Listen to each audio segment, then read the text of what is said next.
Do you like it? I love it, yeah.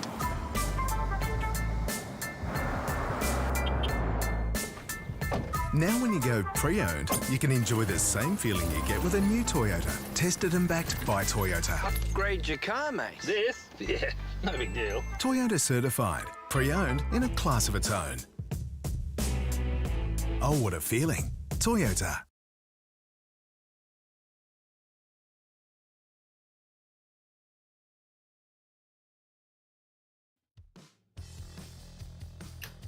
Well, good evening and welcome to SimSpeed TV and welcome to the simrigs.com Oz Pro-Am Sim Series. Lots of great GT racing coming our way tonight from the Hockenheimring. First up, the GT4s of Pass 2 and then into the GT3s of the Oz Pro-Am Sim Series. All of this brought to us by simrigs.com, Exodus Racing, Super Cheap Auto and Index Designs. We're here at the Hockenheimring. Previously a host of Formula One racing, maybe hopefully again sometime in the future, but an amazing track. Not quite the flat-out blast through the woods that it used to be, but this current layout really provides some great overtaking opportunity, some great battling opportunity, and some great passing places around about the traps, including this hairpin at the far end of the circuit that you see, but there's some other parts that really encourage you to get a little side-by-side, a little wheel-to-wheel, which is what we're hoping to see from these GT racing cars tonight. David Haynes here with Jay Kennedy. Jay, they're in qualifying right now for Pass 2. Yeah, qualifying underway, and after last week, we've seen a little bit of an adjustment to the balance of performance because we did see a little bit of a mixed-up field after last week. But yeah, I think it's going to be a very, very interesting night of racing. It's going to be a very, very entertaining track and one that I'm really looking forward to watching. Yeah, indeed. So about halfway through the qualifying at the moment. This is the current layout of the Hockenheimring, which is in Germany. Central west-ish, I would say. How'd you work that out? I've never understood where places are in Germany. Germany's a country that I just can't quite work out where things are.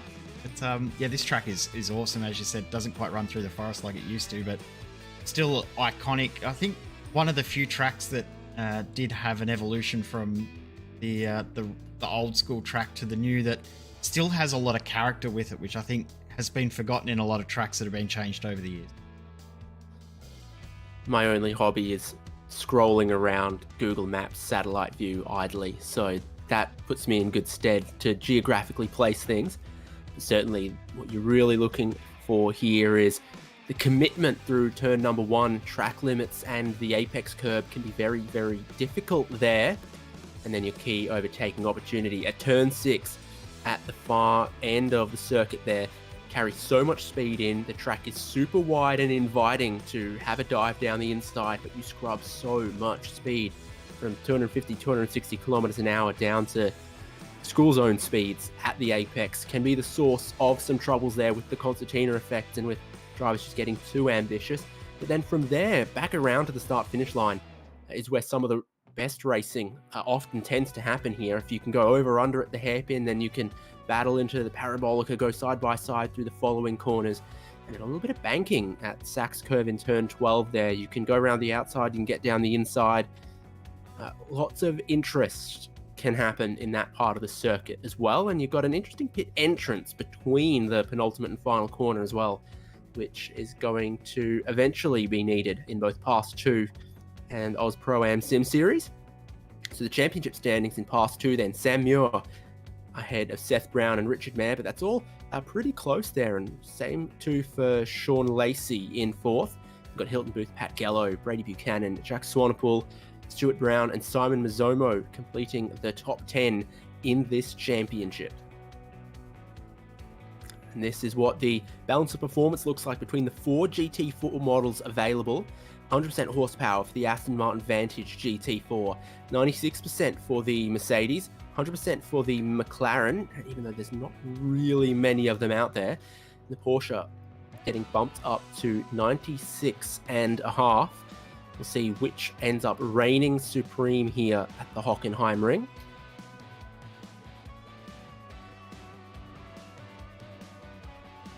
of course, This could format. be another track for the Aston.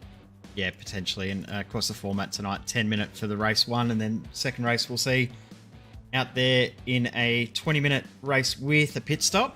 And the pit stop races have been really hit and miss for a lot of drivers throughout the series this season. So looking forward to seeing how much that changes throughout the event this round.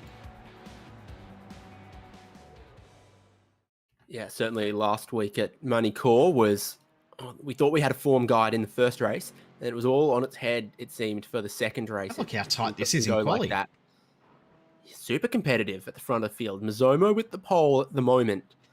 Had a Sam Muir and Sean Lacey, and it's not tenths of a second, it's hundredths of a second to separate our top 3, and then pretty competitive behind there as well with Seth Brown, Jonathan Silhani, a relatively new name, and then Hilton Booth, Richard Mayer, Brady Buchanan, Jacques Swanepoel, Douglas Garwins have been with us most of this season. So this is Muir coming into the final sector, and a lot narrower in this part of the arena, but you get a nice little bit of banking there. Yeah, as you said before, there's a bit of banking there that can help you through that turn 12. One of the most fun sections here, I find too, is the last little complex of corners with the lots of left-right switchbacks, and then you're making sure you've got momentum, but you can't run too wide in the exit of the second last corner to start the flying to end your lap.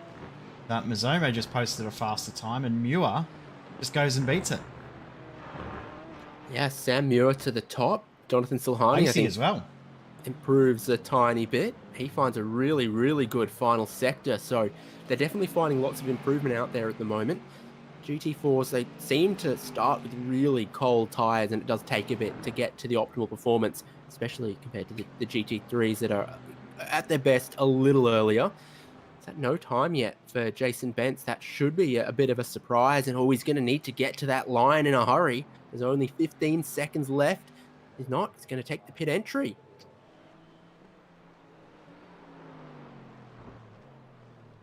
Helps if I unmute my mic. He's going to have to start right from the back, which is not the worst thing. I mean, he's been able to work his way forward through most of the season, so we'll see how this does play out. But end of qualifying, and that's incredibly tight times. Yeah, it really, really is. So getting ready for the first 2 races for Pass 2. 10 minutes, as we pointed out. And this is what that grid will look like. Super close. Sam Muir finding a pretty strong lap time right at the end. There was nothing to separate them before that. Sean Lacey will start in second. Next row is Simon Mazomo and Jonathan Silhani, who found a quick time late on in that session, as a few did. Seth Brown and Hilton Booth are 5th and 6th on the grid. Then Richard Mayer and Brady Buchanan are 7th and 8th. Jacques Swanepoel maybe a bit further back than you might expect in 9th, and Douglas Garwins is 10th. What's looking like a 20-car grid with Mark Cochran and Matt Hardigan 11th and 12th. Then Paul Longworth and Robert McGrath 13th and 14th. Behind them in 15th and 16th, Jason Muscat and Pat Gallo. Blake Rankin and Stu Brown. And then no times in qualifying for Jason Bentz or Timothy Fabian with a 10-minute qualifying session. I wonder if it was some of those track limits, as we pointed out, the final corner, turn 1, other places that might have just caught them out as they pushed right up against the limit in pursuit of lap time.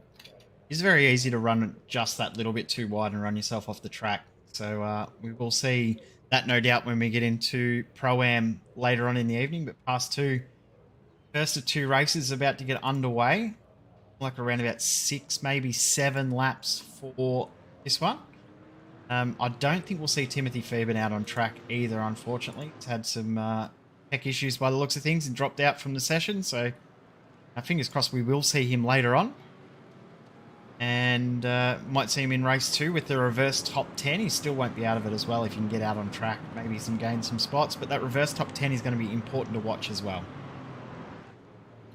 Indeed. So into the final section of the lap, on the formation lap, a short one here at Hockenheimring before the pace car will pull in. drivers, our pole sitters, got to wait for Barney to wave the green flag before they can get going. There's no trying to anticipate the start, trying to jump the start. You've got to wait for the green flag if you're our drivers on the front row. But still, I fancy that pole position on the inside for what's a super challenging single line turn 1. Source of drama for sure, and they are too wide as they head down in there, and the Porsche goes around the outside of Lacey, but he can't carry the momentum there. And there is a bit of contact further back. Around goes Gowans, was it? Well, have been. Yeah, Douglas Gowans, it definitely was. 3 wide up front, going in towards turn number 4, and Sam Muir comes out still in the lead. Sean Lacey is getting bullied at all opportunities. Salhani up into 2nd, Mazomo following through into 3rd. So Sean Lacey goes back into 4th. Seth Brown's watching on in 5th.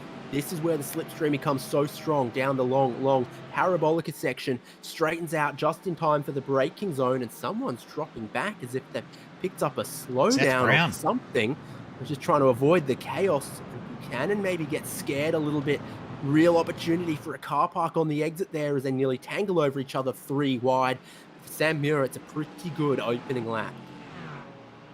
Really good start, isn't it? He's got away very, very well. Buchanan getting up a couple of spots as well from the start, but Mazomo and Salani being the big winners out of the start, and Seth Brown is all the way back in 7th after starting right at the front. He's fighting back though because he just stuck a move on Hilton Booth, but who's this around? Jason Muscat. You can see Douglas Gowans gets past him. I think Fabian's just started from the pit lane and will just stay on the lead lap potentially. Yep. My goodness, that could get chaotic, but Fabian back into this race. 3. Gallo battling with Robert McGrath. Mark Cochran in the Porsche wants in on that as they come out of the final corner. And maybe a move happening up front as well between Bence and Rankine. Bence, as we thought, working his way through the field and really not far away from that top 10 at all. One more spot. That might be what he's aiming for. Gowans, this could be for damage. Yeah, that'll be a damage repair there for Douglas Gowans, unfortunately. As you said, Timothy Fabian, he had jumped in the car and got out on track, and within a matter of seconds he's already out of the race again. So having some major tech issues tonight, unfortunately. At the front, Muir and Mazomo starting to pull a little bit of a gap on Salani here. Yep, big car park at the hairpin there though, and the slipstream towards that section can close the field up a touch.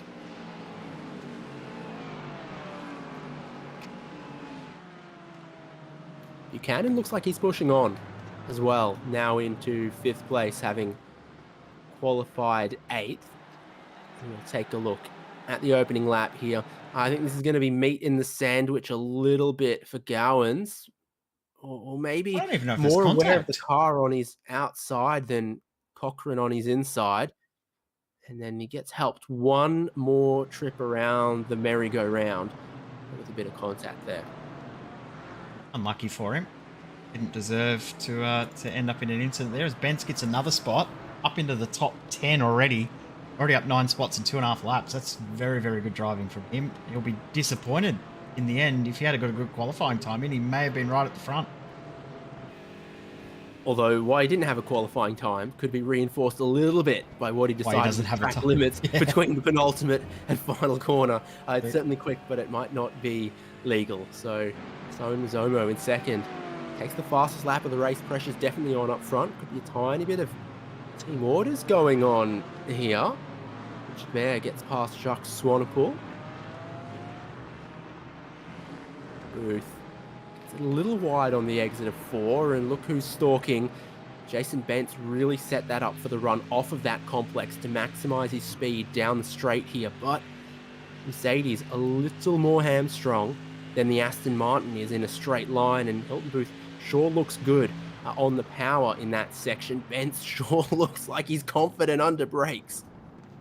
Looking really strong under brakes, but yeah, the power deficit that he's got definitely is going to be hurting him down the long back say in inverted commas, straight through turn 5 through the Parabolica, but this section here will be where Bence is strong, so expect to see Bence potentially make some moves over the next couple of corners. He makes his way forward. In saying that, he won't be upset if he finishes in 10th because, of course, P10 gives reverse grid pole for race 2. If he starts from pole, there's every chance that he could just drive away from the field. Yeah, it is possible. No qualifying Oh, session. no. You've got it. Thinks Timmy gets too much curb. Spears off the track and hits the Armco. Bence in the fence. Well, I think we've got no one to blame but ourselves. Yeah, look, that's... We owe an apology. Yeah, commentator's curse is 100% real, and you've just seen it in full effect. I tell you what, Mizomo's applying a lot of pressure to Sam Muir here. This is great racing, and Salani's just there watching, waiting, and wondering whether he can get on by. If there's a slight error from either of these guys, he's going to try and squeeze on past. And we've already seen a great example of the relative differences in strengths and weaknesses between these cars, between the Mercedes and the Aston Martin. The Aston Martin's definitely good here on the long straight, but the Mercedes maybe a little more stable in the braking zone. Muir knows it. He knows he's a sitting duck as far as horsepower goes, and he goes all the way to the right-hand side to think about defending the inside at the hairpin. And Mizomo will have a look, but can he brake deep enough? He is down the inside. He is pointing for the apex, parking it, taking the race lead, and it puts Sam Muir in a compromised spot where he's now under assault from Jonathan Solhani. Sean Lacey was almost out of this battle, but all of a sudden he's well and truly back in it. So some really good racing. If these two stay side by side for too long, though, that could allow Mizomo to check out. Solhani threw a little bit argy-bargy, but that's relatively clean. He got in there. That's not tight. He gets a little bit of a tap from behind in this section. Lacey's on.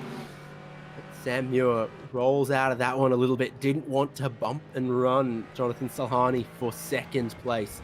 See, GT4s don't like to ride the grass and the gravel and the curb so much on the way into this complex. The track goes from being very wide to quite narrow in this part. Musket dropping down the timing tower as well with only 2 laps left in this one. So Mizomo getting out to a 1 second lead. This is what happened to Musket. Are we going to get a replay of Bence? Oh, yeah, it started out a lot wider. It's having some sort of tech issue here, I think, because he's just run straight off the track the second time. So then he actually escaped and parked the car. So I think he's having some sort of technical issues there. Wheel calibration on pedals or something that didn't look like it was doing the inputs you'd expect him to give it. Here's McGrath and Rankine. McGrath in the Mercedes. It's a whole pack, isn't it? It's a big pack of cars. There's 5 in this pack, and Stu Brown's not far off as well, just out of shot. But this is a really intense little battle pack here. This is a very, very interesting group. Pat Gallo trying to make the move now on McGrath, but McGrath will have the inside. Of course, the power deficit in the Mercedes will hurt him. The braking performance won't. Oh, look at that. Yeah, the Porsches are looking quick in a straight line as well. But the Mercedes absolutely bombing it in towards the corners off the fast sections. Nearly got it all back and then some towards that hairpin. Same happens in the background here for Paul Longworth as he closes up some car lengths on these Porsches in each and every braking zone. So it's a bit twistier in the back half here that could favour the Mercedes with that parabolica between, turns 4 and the hairpin. Whoa! They're forcing each other off the track. Rankine gets shoved out onto the grass by McGrath.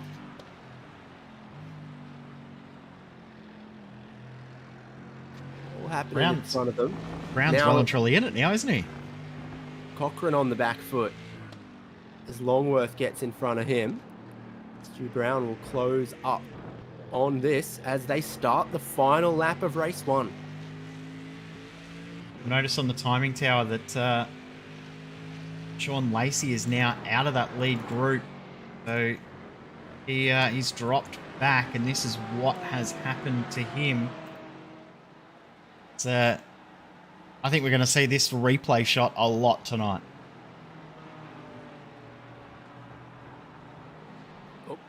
It's just if you get the middle of that curb, if you stay off the curb, you're fine. If you run past the curb onto the green painted concrete, you're fine. It's when you end up smack dab in the middle. When you're of half that and half, isn't it? Yeah. Got to commit to one side or the other of that ripple strip. Can't You sort don't of. get splinters in your bum. Yeah, exactly.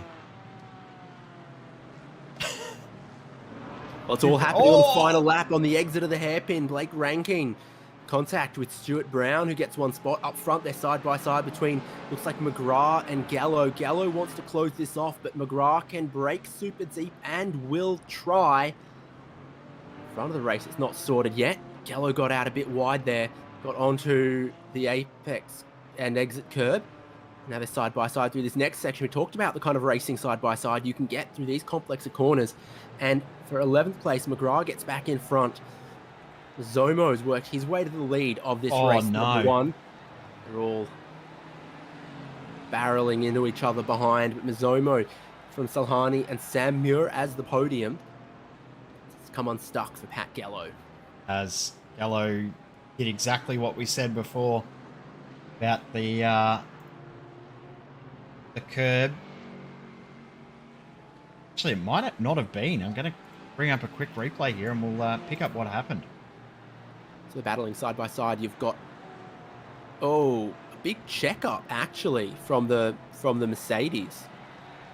And he actually had the left-hand tyres, the right-hand tyres on half and half there, as opposed to the left, which is what we've seen for most of the other drivers.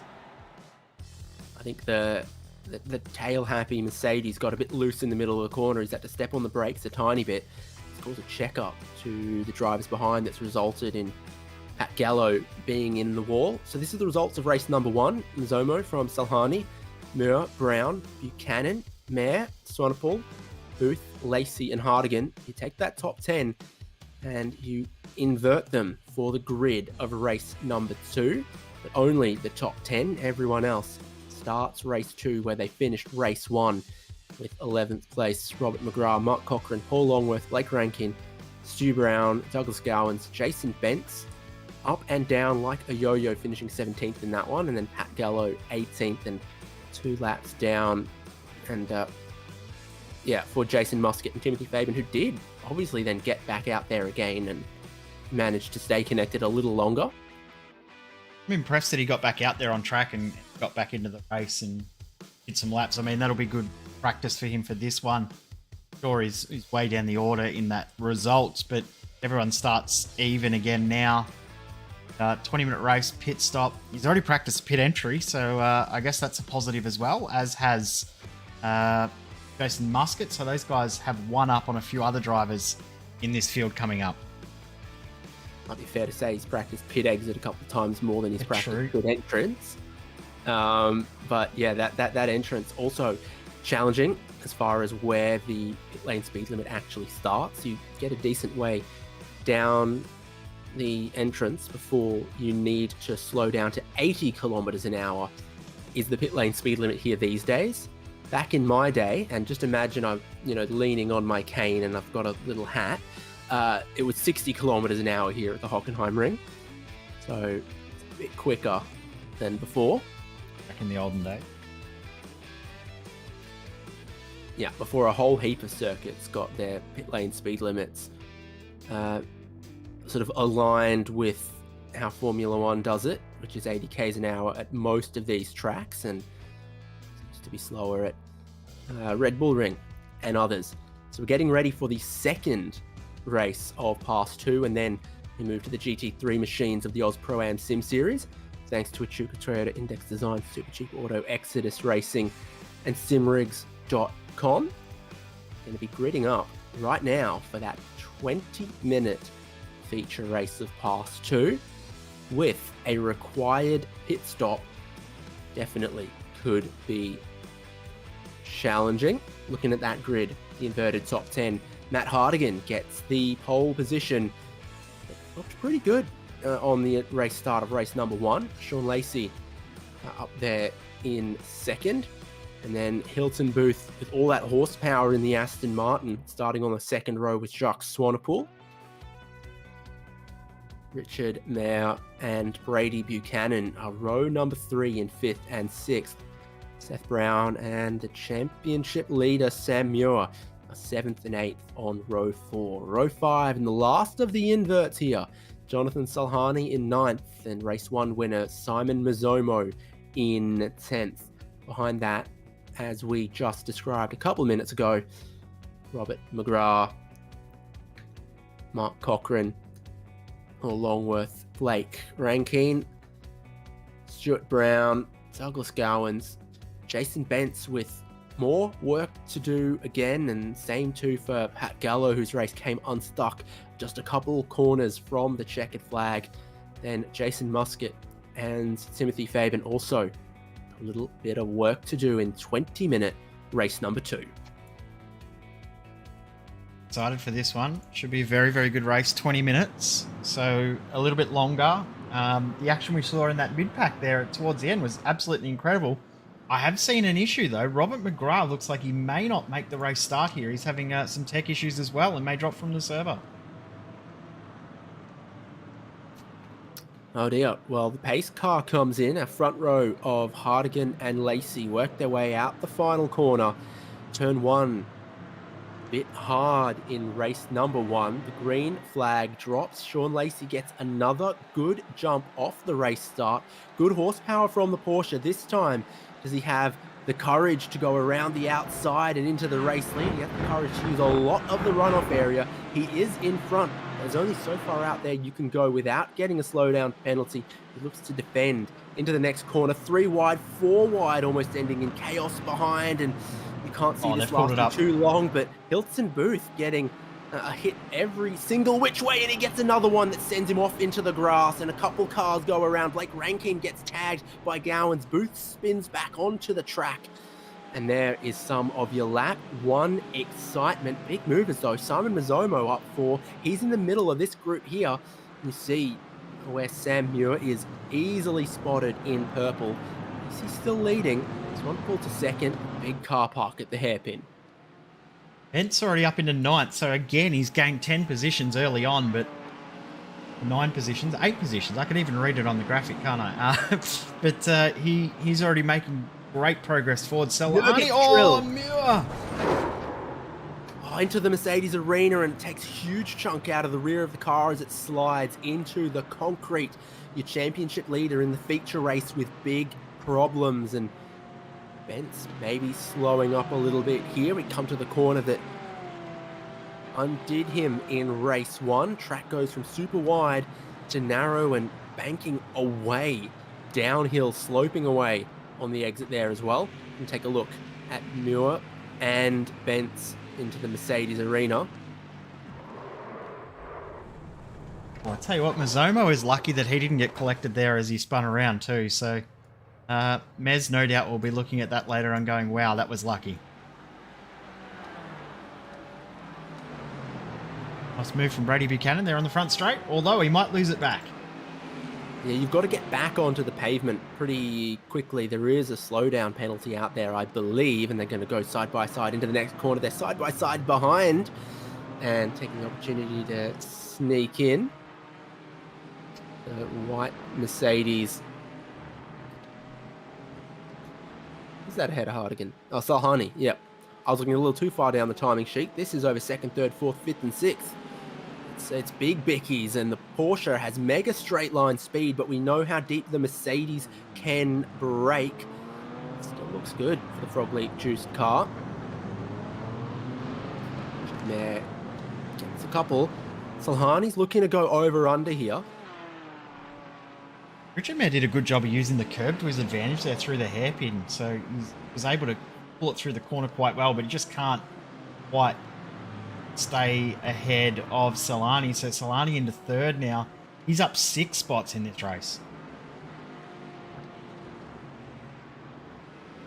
Yeah, and Sean Lacey with a comfortable little 3-second lead as they're battling over the 2nd place in his mirrors.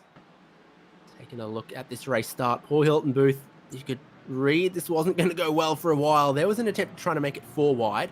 It's still 3 wide. And he's just in the wrong place, on the wrong side of it. Check up from Seth Brown it is there. Caught a couple of other cars out as well. I think Rankin was lucky to get away with that. Richard Mares decided to take his pit stop now in the pit lane.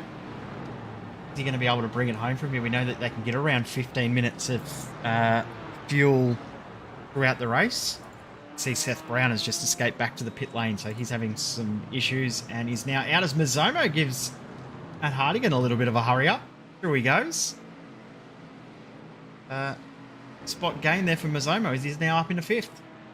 Aston Martin ought to be strong on this part of the track as well, and he's just starting to walk some gap on the Mercedes there. And he goes middle of the road to try to defend it if he can. Muscat's under attack. Been a bit of an incident in the pit lane here. So this is R1 Blake Rankin coming in, and then the 500 here of Seth Brown. And this has just got very awkward.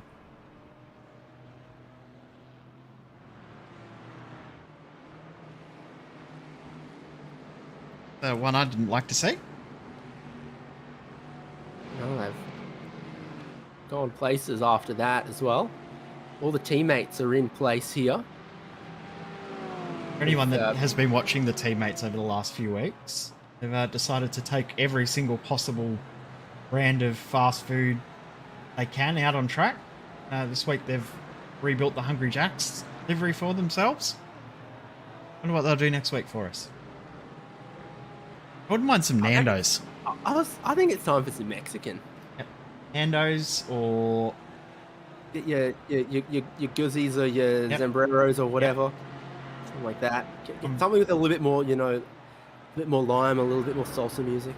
I did get some GYG delivered to the hospital the other night. Hit the spot perfectly. Very nice, very nice.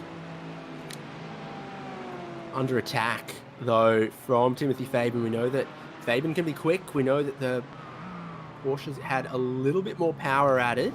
Oh, and they touch. There with a bit of a squeeze at the apex. Bump there, though. It's well done from Longworth to continue on, because that could have ended his race. He could have looped the car around from that, but he did a very good job to continue and face it in the right direction.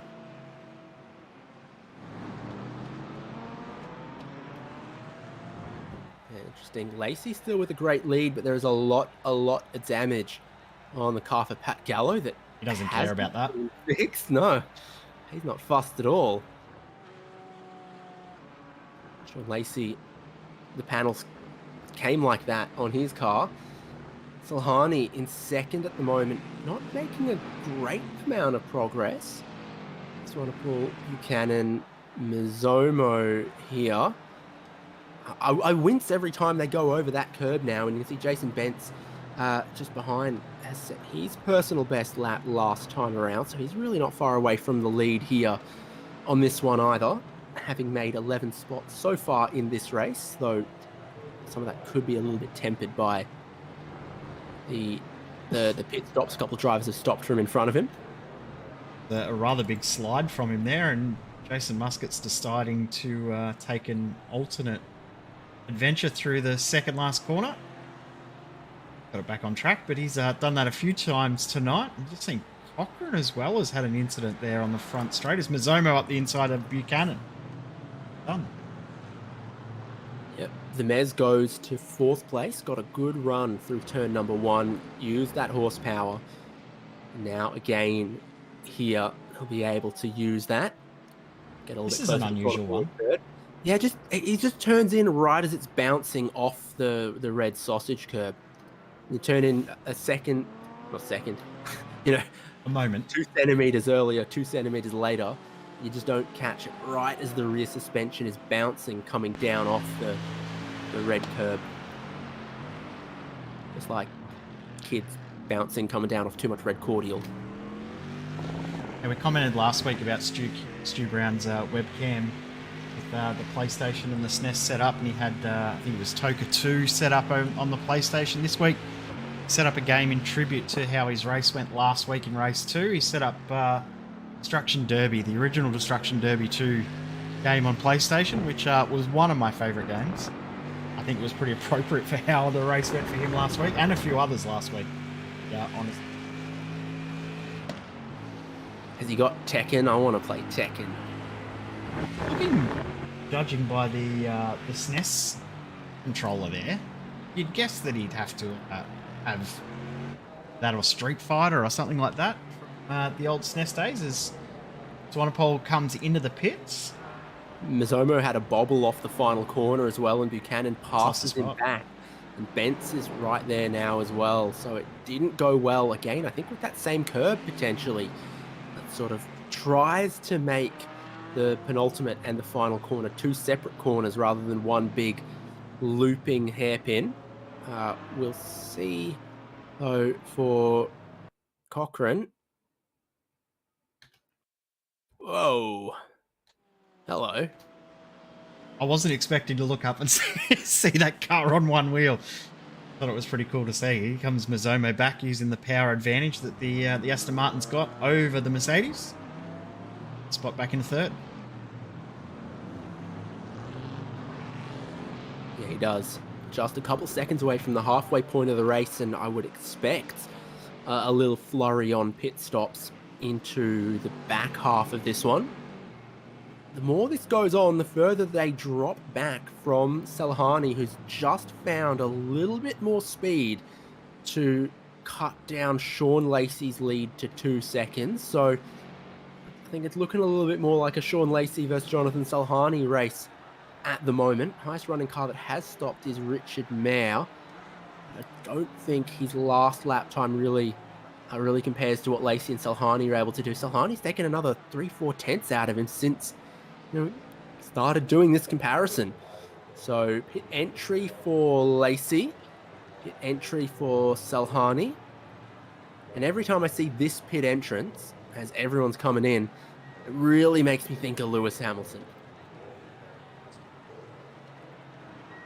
The scene of the famous / infamous in, out, in. I can't remember. I think he ended up cutting the pit exit, but there's no actual rule against that. So Stuart Brown and Timothy Faben carry on for one more, which surprises me because it was a conga line up in front. Brown gets out quite wide in one. Faben has, therefore, some momentum to look to the inside.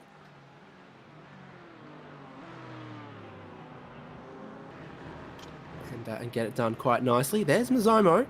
There's Bentz. And they are resuming right with Richard Mare, who is on it. So not bad for Mare. He's going to go up into 4th. Could actually end up being 3rd place once we get more of the pit stops out front. In fact, that could end up being net 2nd. And the concern is that his pit stop time is quite short in comparison to the others around him, about 3.5, 4 seconds shorter. So there may be a little concern there for him around how much fuel he was able to get in the car at that early stage. But if it does work for him, he's in a great spot and played the strategy perfectly. Is up the inside he stays of Mizomo. He's going to hold the spot for now.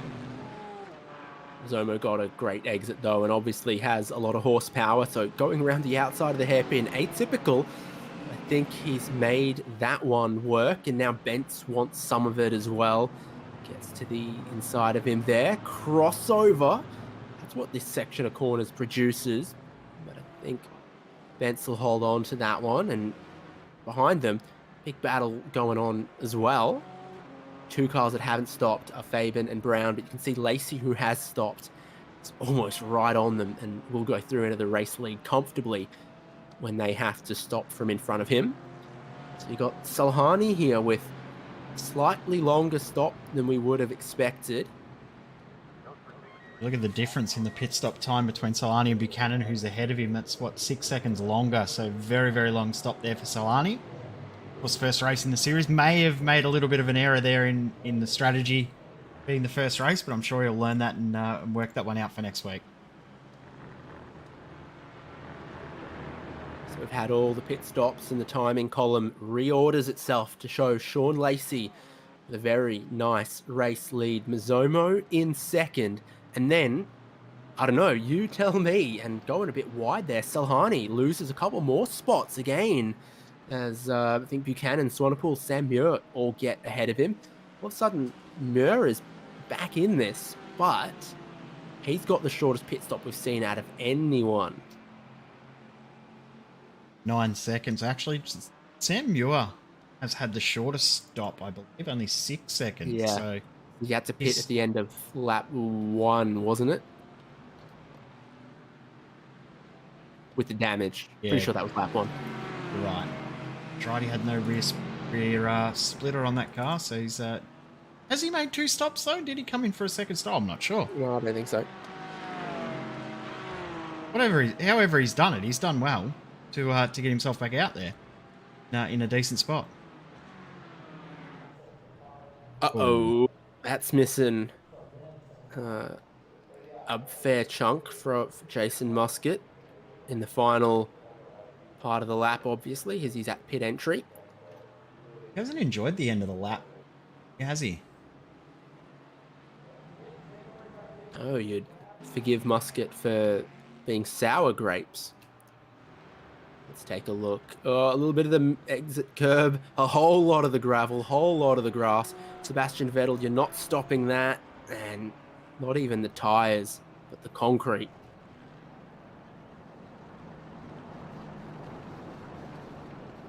I don't think you'll be getting... You won't be getting a call up from Uber Eats tonight to go and drive for them tonight? No. So, Sean Lacey leads from Mazomo, Bence, yeah, Buchanan. This is 8th place, Jonathan Salhani, but 2nd place is in his sight here towards the end of this one. He's got the Mercedes with the least fuel in front of him. He's the Mercedes with the most fuel. Buchanan overshoots the hairpin a little bit, just in front of them. Good exit from Swanepoel, Muir, and Salhani.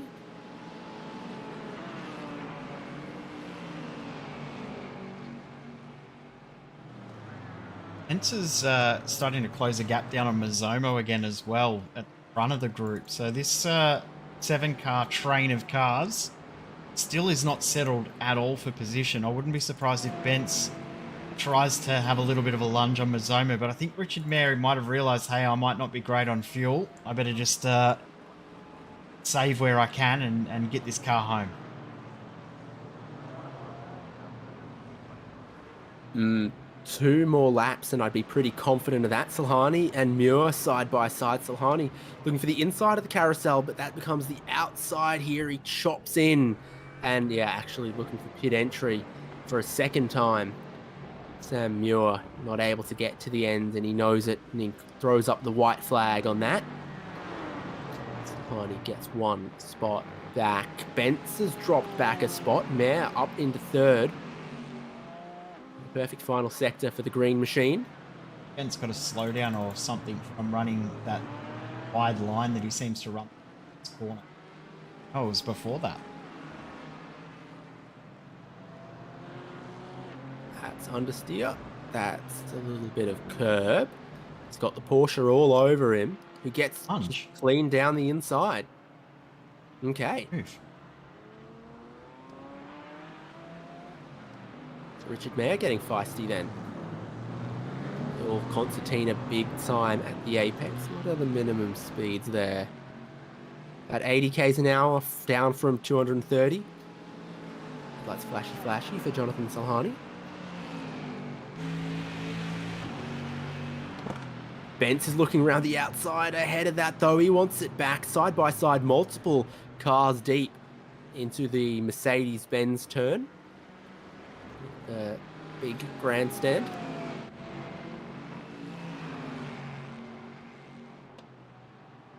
think too, Sean Lacey's starting to drop in regards to pace too. It was around about 7.5 second lead he had a couple of laps ago. It's down to 6 seconds now. So I wonder if there's some concerns about the fuel in this car as well. Could it be the tech issues as well? Yeah, 1 minute 46 lap times. He crosses the line with 1 minute 40 in hand, so maybe just wanted to make sure that was the final lap.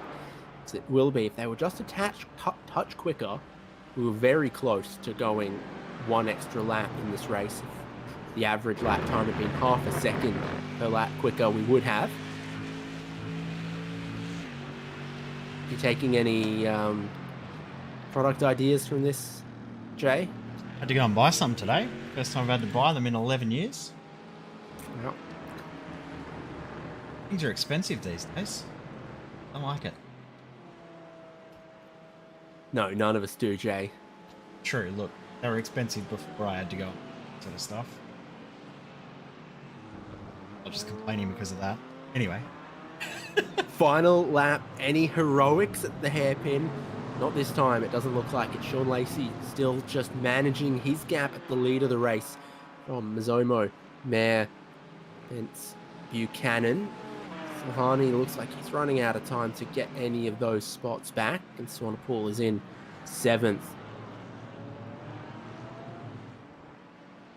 Gap at the front's down to only 4.9 seconds and dropping really quick. So Lacey obviously is starting to get very nervous about fuel, I feel. His pace has dropped off a lot.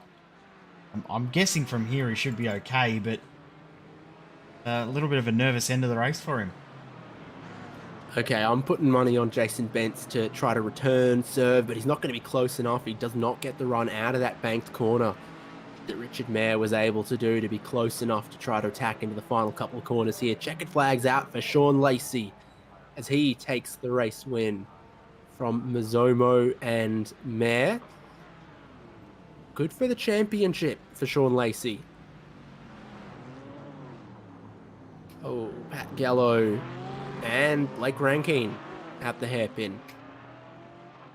Both just let Seth Brown through, as Mark Cochran has an issue on the last lap as well. So he's dropped a few spots, but the battle at the front, that was pretty entertaining and great to watch. So well done to those guys at the front.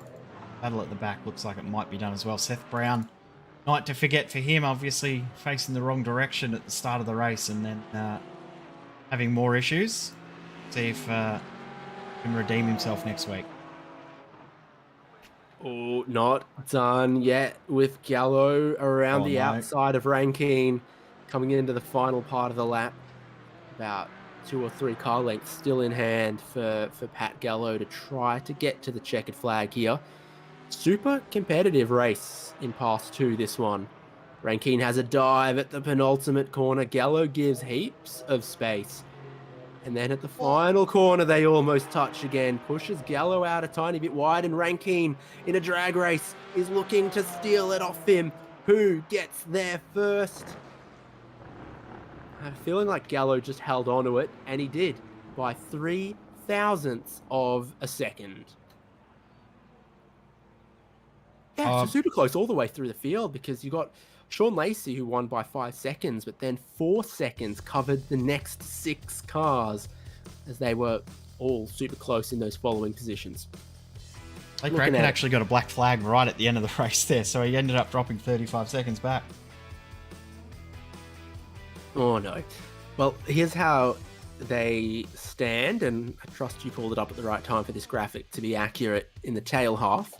Sean Lacey with the win from Mazomo, Mayer, Bentz, Buchanan, Salhani, Swanepoel, Fabian, Gowans, and Hardigan. And then Hilton Booth, Stu Brown, Sam Muir, dropping a long way back with that second pit stop. Great for his championship and what was a good race for Sean Lacey's.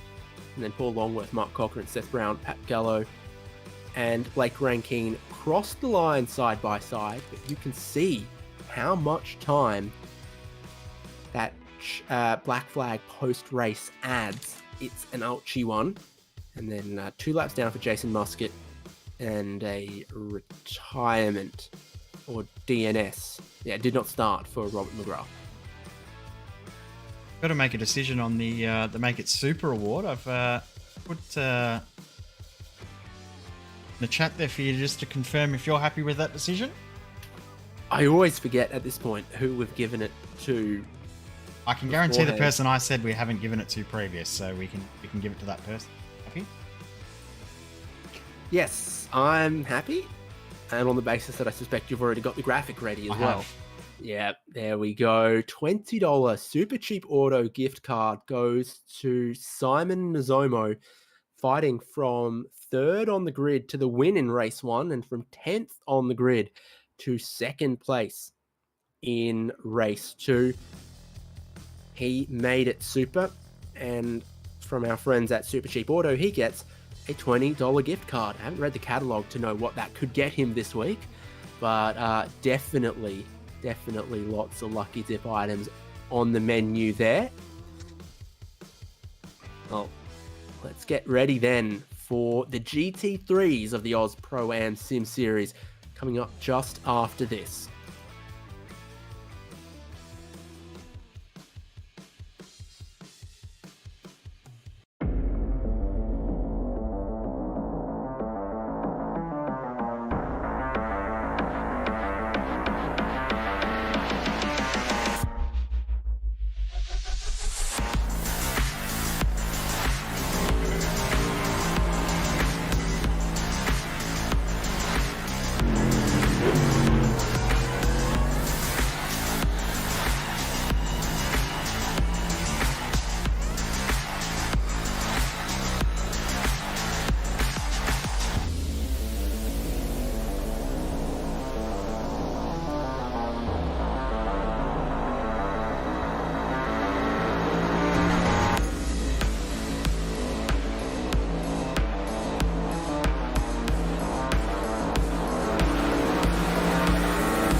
Hey! Oh.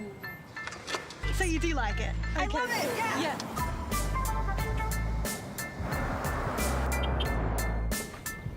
Now when you go pre-owned, you can enjoy the same feeling you get with a new Toyota. Tested and backed by Toyota. Upgrade your car, mate. This? Yeah, no big deal. Toyota certified. Pre-owned in a class of its own.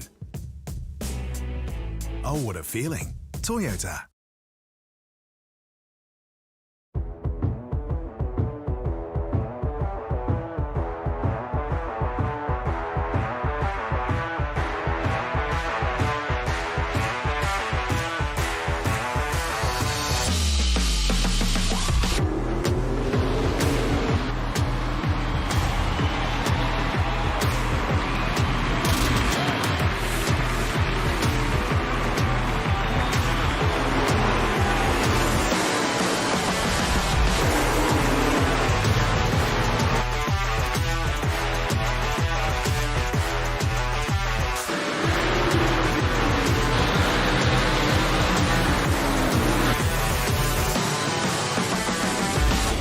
World of Outlaws Dirt Racing is available now. Download your copy today. Racing isn't easy, but experiencing it is. iRacing puts you in the driver's seat with the industry's leading sim racing game. Drive on laser scan replicas of the greatest racing circuits from around the world. Go head-to-head against other drivers chosen by skill-based matchmaking to ensure competitive racing at every level. Compete across all your favorite series. In officially licensed cars, engineered to deliver the most accurate driving experience possible.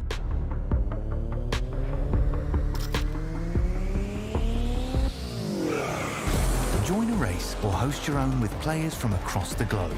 Race against the computer or in a league with friends. Feel the thrill behind the wheel. Visit iRacing.com.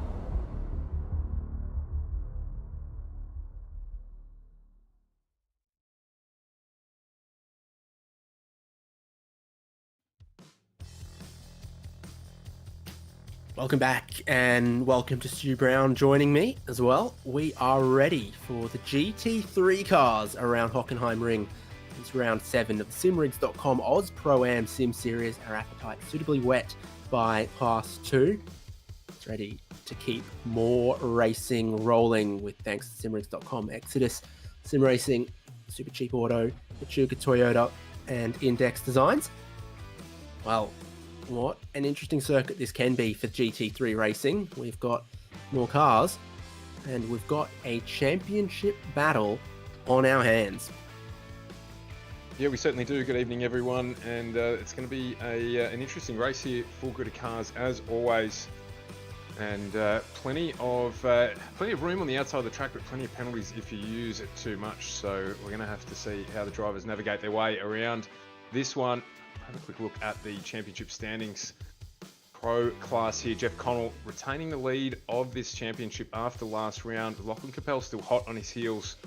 Battle there between the Porsche and the Lamborghini, but Bo Albert in the Ferrari has started to make his way up the list here in third, running the Ferrari, and fourth Scott Hasler in at the BMW. Good to see all of our mates represented in the top 5 with Brandon Levin running the Mercedes AMG in 5th, John Merritt in 6th, and then we've got a plethora of Lamborghinis in Jordan Peter, Sebastian Flock, Christopher Henn, and Richard Brookfield rounding out our top 10 in the pro class.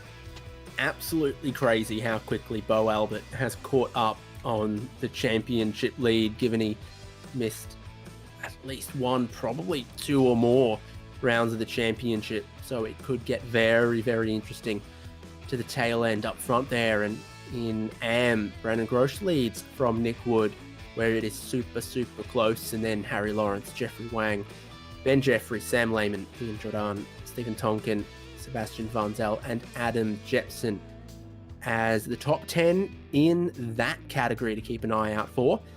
Lots of different models and manufacturers on show in GT3, where we've got 6 possible cars. The Audi R8 at 99% power, the BMW M4 GT3 at 99% power, the Ferrari 488 copping a tiny bit of a whack after how dominant it was at Money Court, down to 99% power.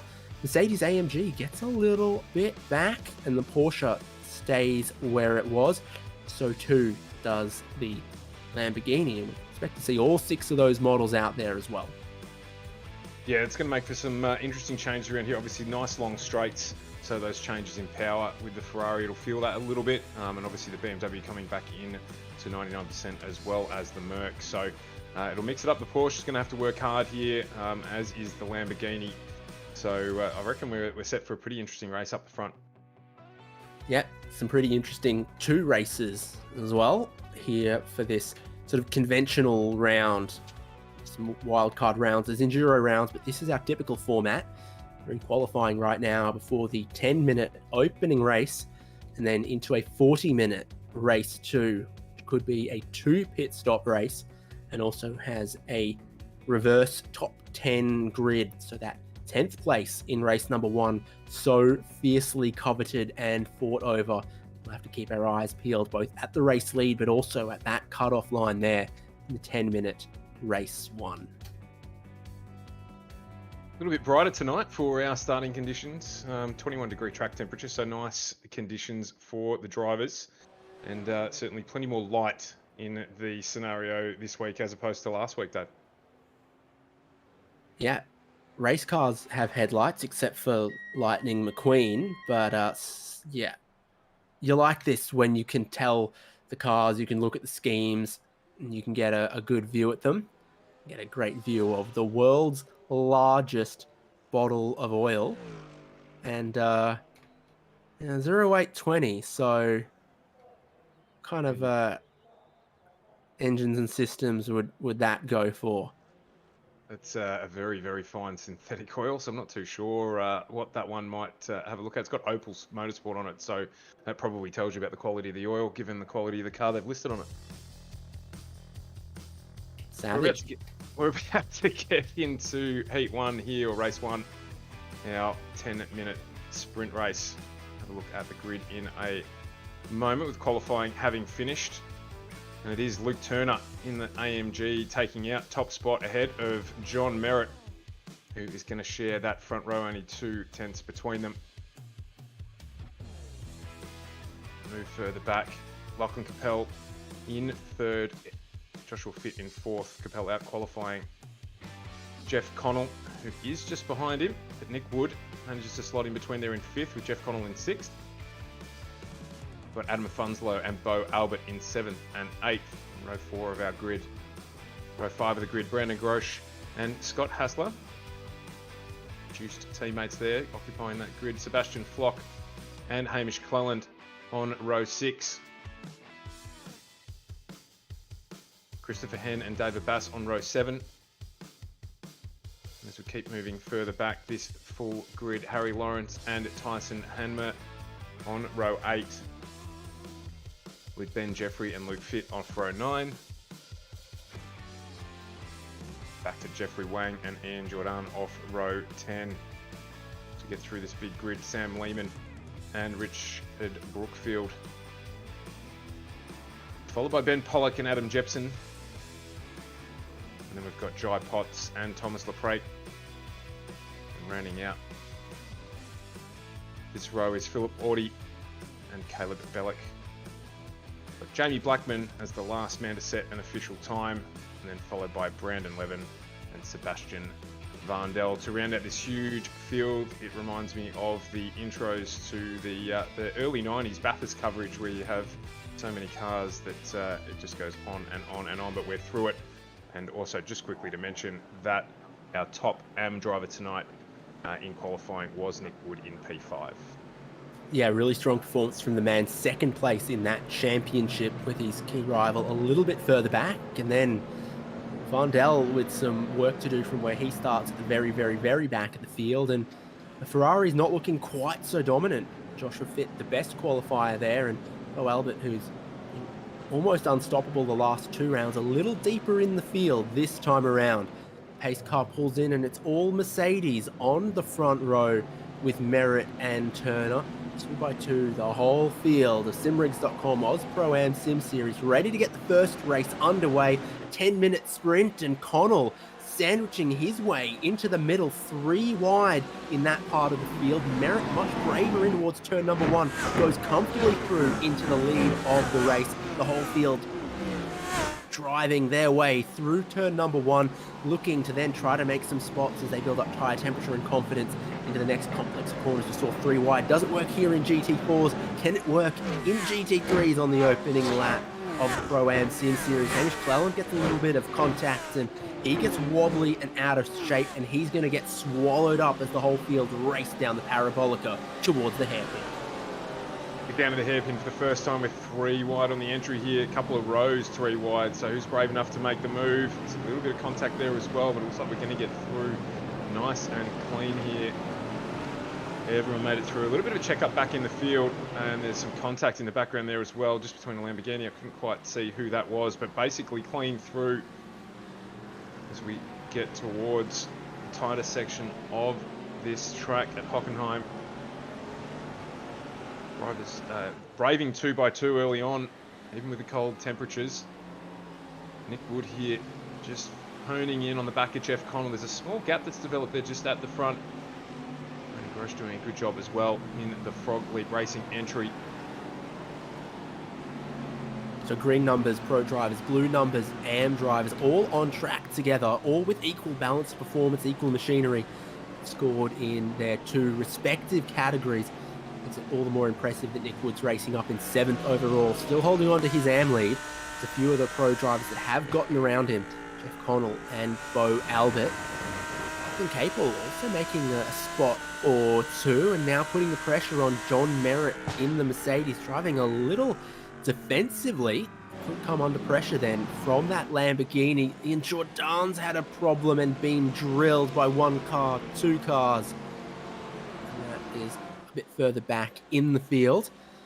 96% horsepower for the Lamborghini that's got its wings clipped a little bit. There's one of the drivers that did drill Jordan, and Ben Pollock, big damage on his BMW as well.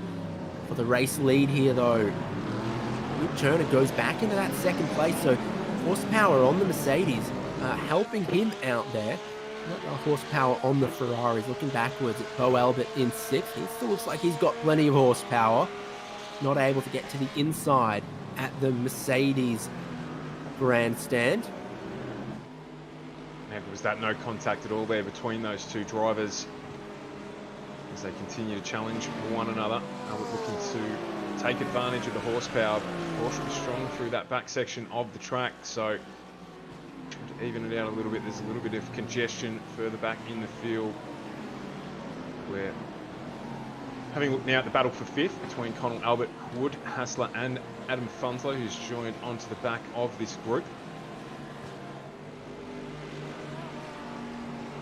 And the horsepower advantage of the Ferrari not quite as evident as we might have expected it to be at a track like Hockenheim, so you see as Merritt looks good with the fastest lap of the race, which is instantly taken by Connell and instantly bettered by Adam Funslow, who's at the back of the pack getting the benefit of that draft in the iLEC Motorsport car. Yeah, interesting with the Ferrari losing that 1% of horsepower. It still seems quite strong in a straight line, but not as absolutely dominant as it was. And I think the Mercedes can go to it in the long straight horsepower sections of the track. So it'll make gaining positions a little tougher than it maybe had been the last 2 times we've seen that Ferrari out on track in our GT3 rounds. Turnoff and Capel from Fit still leading, but it's this next group behind her that I think could be very interesting, with the highest running Porsche of Connell and Albert in that Ferrari, and the AM leader of Nick Wood. And then one of the next Porsches then, 47 of Harry Lawrence, past Hamish Cleland and Tyson Hanmer, and Hanmer around in the Audi. And there's a whole heap of cars still to come that he has to wait on. Yeah, really painful here. You can't just flick these things around that easily. You just have to let the whole field go through basically, and then safely re-enter. So good driving from him, but he'll be kicking himself. He's got a lot of work to do now to get back to catch up with this field. Having a look again. Baz has made a spot or two. I think the Mercedes is looking a strong car here, and he's now up into 2nd in the AM classification. Brandon Grosh right behind him. Mercedes, the torque helps it here, get out of these slower corners. Match it with that Ferrari. So, battle's on in both categories at the moment. Merritt has just stretched his legs a little bit at the front. Out towards a 2nd. And he's sort of just stabilising a little bit as we get under 5 minutes to go in this first race in the AusPass Sim Series, brought to you by simrigs.com. Exodus Racing. Critically, Baz is in 10th outright at the moment, and that's the cutoff line for the inverted top 10 for the grid of race number 2. He would go to pole position for race number 2 the way it stands at the moment, and Brandon Grosh would not. Would start 11th outright, creating a big difference between the haves and the have-nots around that 10th position outright. That's where you want to be if you can. 10 laps seems to... 10 minutes just flies by, as it should be. Yeah, 6 or 7 laps. So one of the unique things about this series, that reverse top 10 in the feature race, it does help mix it up. There's an off in the background. Capel from 2nd or 3rd place, challenging up with the leaders now under massive pressure. Losing some spots, and the AM leader just behind him. Capel in the Lamborghini goes for a trip through the grass. Was a little bit of a check-up of those drivers behind him with Hassler and Funslow, just having to try and avoid that. My apologies, that's not Hassler and Funslow behind them, as we have a look at the replay here. So he's running in 3rd as he comes through the banked carousel section. And I think he's got the exit curb there again. And as we mentioned, you either want to stay off it or get to the far side of it where the painted concrete is. And he's just upset the Lamborghini a little bit on the exit of the tight left-hander, and managed to save it relatively well to still be in 6th place. It's 99% horsepower for the BMWs as well, and you see how strong Nick Wood looked behind him there. So the BMWs, the Mercedes and the Ferrari, definitely strong horsepower cars to have. They're So it has a wiggle on him before the curbing. Yeah, just doesn't want to quite comply there as he's making his way through the corner, and just the wiggle gets him off on the inside. So he's there now having to really defend for the last 2 minutes of this first race. And he's also he's helped himself a little bit, but hindered himself too. He'll move up a position if he holds this in the reverse top 10, but I'm sure he would have preferred a P3, or maybe even be challenging for a P2 in this race. Bit touch and go how many laps there are left in this one, but I think there's going to be 2 more based on where Merritt is. The fastest lap of the race at the moment, a 1 minute 37 or so, and you see how much time there is on the clock. A minute 45 should be 2 more laps. Barney's not waving a white flag, so we're going to get plenty of laps inside of this 10 minutes then.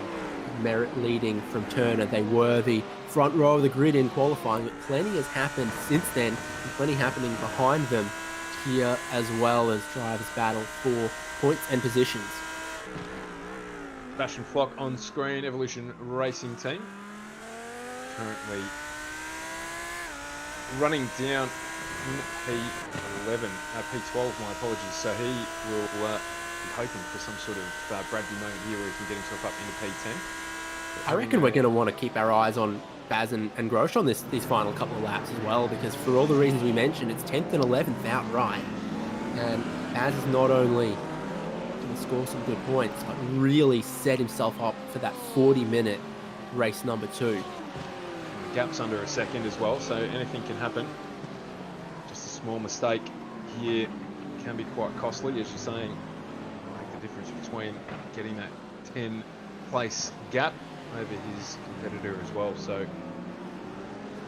just having a look here at Harry Lawrence and Ben Jeffrey. A very great visual understanding of oversteer and understeer, as the Porsche massively understeered and the Mercedes massively oversteered at the apex of the corner, and they arrived at pretty much the same pace on the exit of it as well. Handful of cars just in behind them. Luke Fitt, Jeffrey Wang, Adam Jepson and Sebastian Vandel, who's raced forward from starting at the very, very back of the grid to 20th, still with the opportunity to get a couple more spots as they come around to start the final lap of race number 1. That gap between Baz and Grosh, you can see it there in the order. It's just dropped out a little bit further. We're focusing here on the 47 of Harry Lawrence. He's under pressure as well, and Ben Jeffrey behind him. So we jump back on board with our leader, John Merritt. Last lap around, no, just holding the fastest lap of the race, but he has Luke Turner right behind him in that awesome rapid delivery Mercedes. A little further back as we've got a challenge here for position. Lachlan Capel putting, Christopher Hen, I should say, putting the move on. Lock on Hen for 12th and 13th.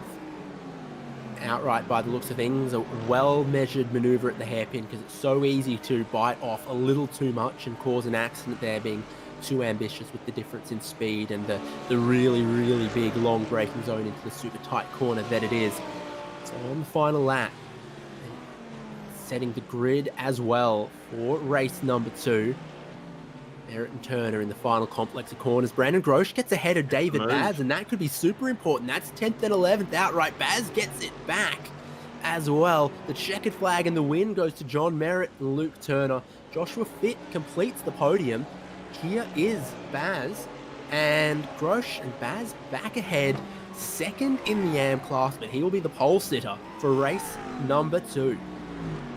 Good driving there between the two of them, a little bit of hip and shoulder, but all Rubbin is racing as they made their way through.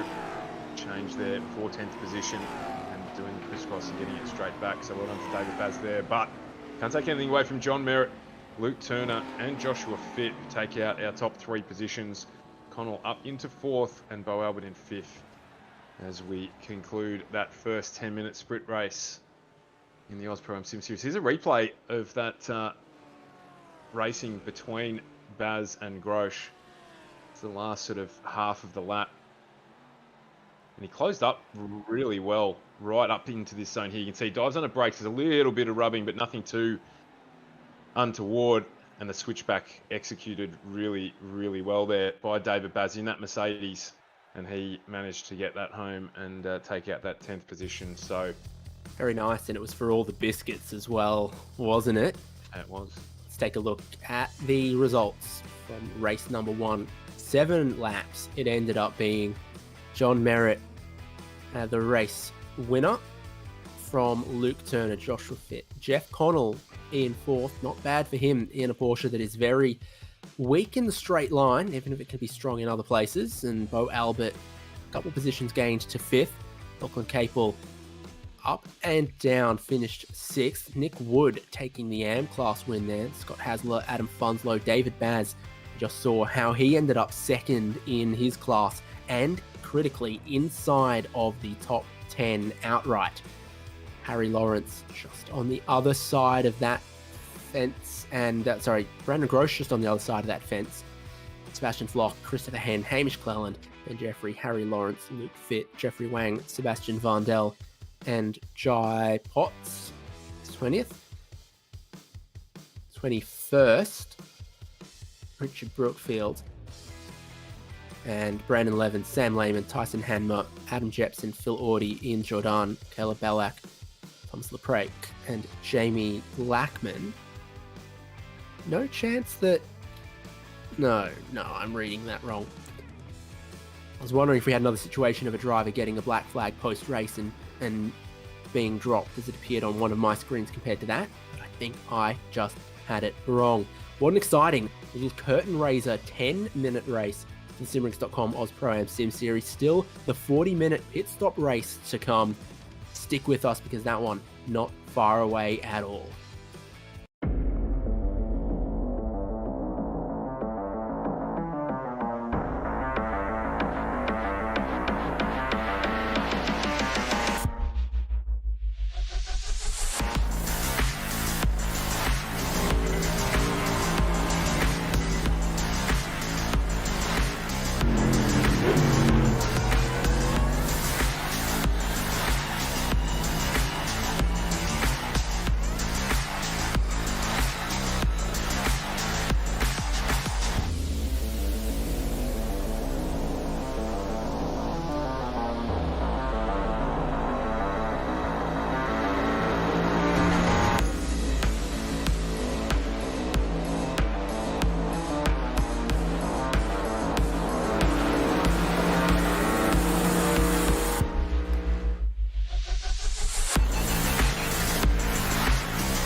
Hey! Oh. So you do like it? I love it, yeah.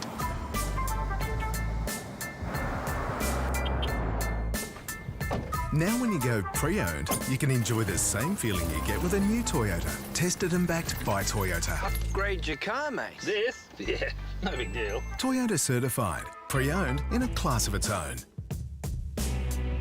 Oh, what a feeling. Toyota.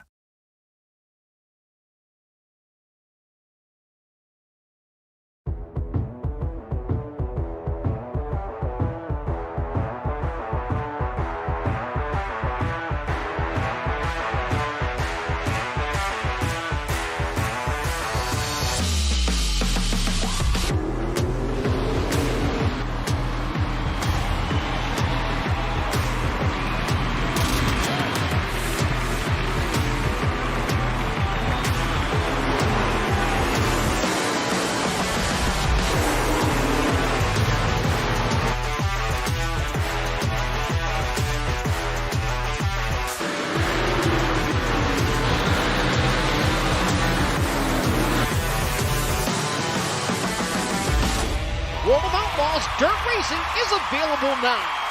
Download your copy today.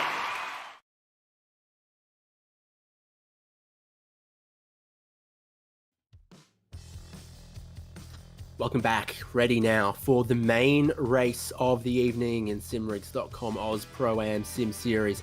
Coming to us from Hockenheimring tonight. 40 minutes on the clock.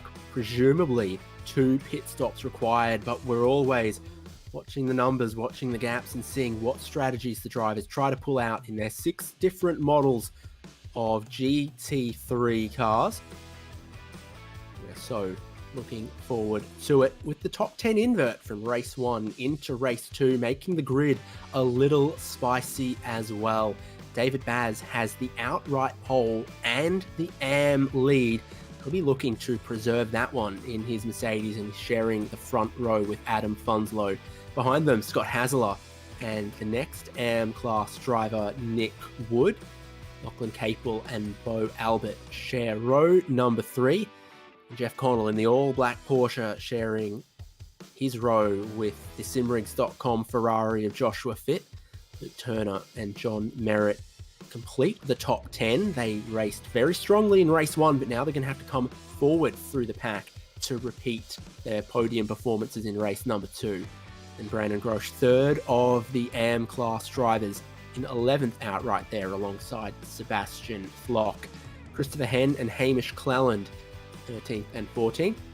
All AM drivers there on the next row with Ben Jeffrey and Harry Lawrence. And then Luke Fitt and Jeffrey Wang, 17th and 18th.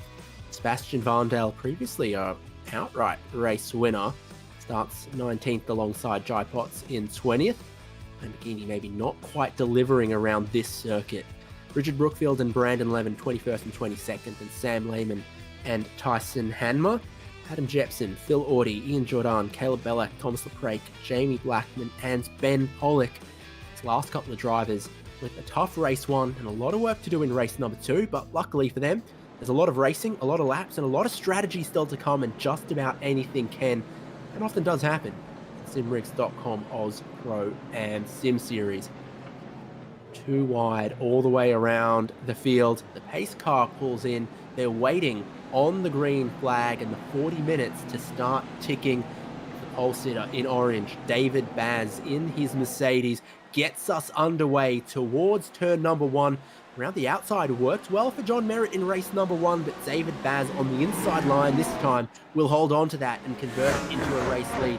Also carrying a lot of speed round the outside though. 3 wide.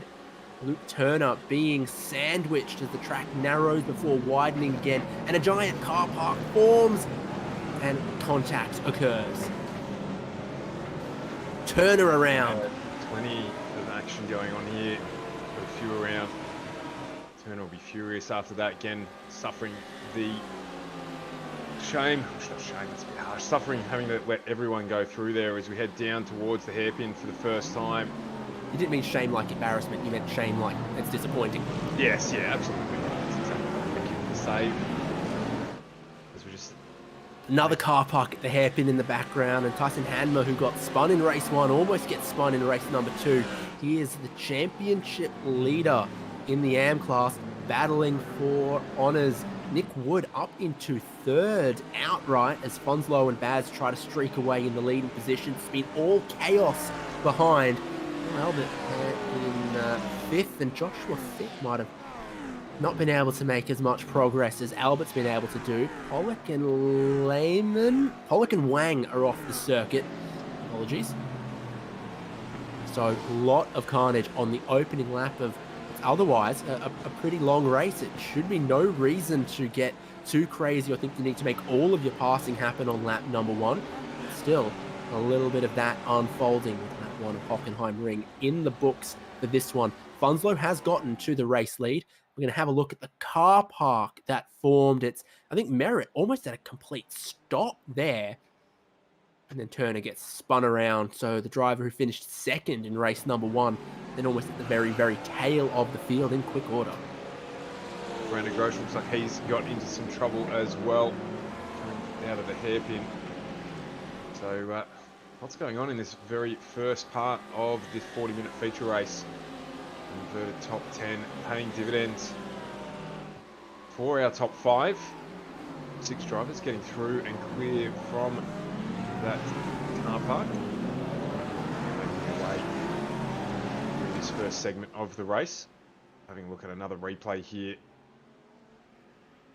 And it looks like Ben Pollock just... Well, Hanmer in front gets... Oh, okay. Wow. Yeah, okay, so just no room. His nose gets pinched, and not just a game you can play with babies. No, apparently not. That was in front of BMWs as well, but the result's more devastating as we're on board with the Pulsar Toyota Mercedes of John Merritt, who's looking to make his way back up towards the front of the field. Just sitting in here at the moment, managing behind, I think it's Flock. Sebastian Flock was just looking there. Still getting, there we go. Now I've got it back up, so now I can tell you what's going on a bit better. But just making progress. It's a long race, the 40 minutes. Jump on board with Flock. Now he's also in our driver cam. Relax there, does Seb. Kicking back. Light bulb might have blown in that room, though. Yeah, it is very dark. So maybe he was just trying to emulate the settings that we endured last week. Not like your room. Very, very well and evenly lit. Yes, well, there's... Otherwise, we wouldn't be able to make out, you know, what games on the PlayStation. And that's what racing's really about. 100% it is. It's got nothing to do with the speed. It's all about what you've got behind you when you're on the driver cameras. You've got to No move. one wants to win if they don't look good doing it. So, you know, looks have got to come first. Yeah, well, I even went and got a haircut today just for tonight. So you guys should feel special.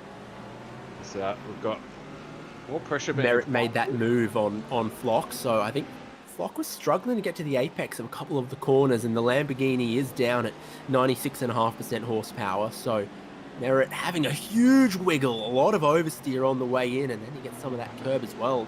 So Mercedes looking powerful, but a bit wriggly. A little precious. Lucky there that the AstroTurf on the other side. He was able to grab hold of that as we look at the replay of the move from Merritt. Manages to get that move done and hold it. As Roche around at the Roche. carousel. Yeah. One of our key AM contenders as well, and he's lost a fair chunk of position, fair chunk of time. And in that class, the lead battle is on as we ride on board with Nick Wood, looking at the orange or copper or, no, not burgundy, that's something else, Mercedes of David Baz, the pole sitter. This is over second and third outright as well. Baz and Wood going on very strong in those two cars that have got plenty of horsepower with them this round. Just looks like that colour that Hogg brought out in the late 90s, the Olympic copper colour. So we're having a look back at another replay here of that incident for Brendan Gross, just getting out wide, grabbing the dirt, and then just, I think, not being able to pull that BMW up in time. He's done well to grab the brake there, though, and avoid any further carnage for anyone else, but he'll be disappointed not to have made more of this race so far. It's still on at the front. Adam Funzlo leading this race from David Baz and Nick Wood. Our AM driver's doing a great job here in P2, 3 and 4 with Scott Hassler as well. Sorry, Scott Hassler is a pro driver, so but still doing a great job. They're keeping pace. Just keeping a look at the sector times as well, just to see between different makes if there is any real difference. It's, in the background they've got Luke Fit off. One of the Lamborghinis. He might have gotten a little helping hand there as well to send him wide towards the start of the dragway. Is that the right word? Drag strip? Drag strip. Dragway, straightaway, what do you call it? Dragway is not a word. I'm making it one. The interesting thing to see though is a number of these cars are struggling for rear grip. A lot of wiggles in throughout the field. It's only 8 minutes into the race, but a couple in the background they're doing the same thing. Done that himself, unfortunately, Mr. Fit. Maybe he got his eyes a little bit on the mirrors of the Audi that was behind him. just more front grip than rear grip through the transition and the turn into that part of the track. This is all pretty good for Adam Funslow, you'd have to say, because he's a pro driver outright up front in the Audi. He's got a nice little battle for the AM lead behind him, and therefore his actual lead to the next car in class is not just 2.5 seconds, but also with a bit of a roadblock between himself and them. Yeah, absolutely. I mean, Hasler's not really being held up that much either. So, you know, Funslow's just got good pace. He's out in the clear air and able to just sort of manage things as he wants, and might have his eye on that first pit stop and maybe trying to extend that out a little bit further if he can in the Audi. Brandon Levin is going slowly. One of the drivers who didn't have a qualifying time at the very, very start of this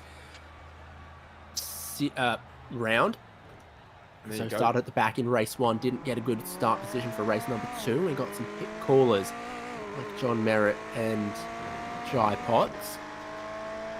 Interesting move from Merritt there, probably to get out of the traffic, if nothing else, given what we were just talking about, and maybe just try and flip that over so he can make up some time in some clear air out of that first pit stop. So we think 2 tonight, depending on the laps. We've got 7 in our first race, 7 laps completed in our 10-minute race. So fuel, as always, plays an important fuel strategy, of course, I should say, plays an important role in this race.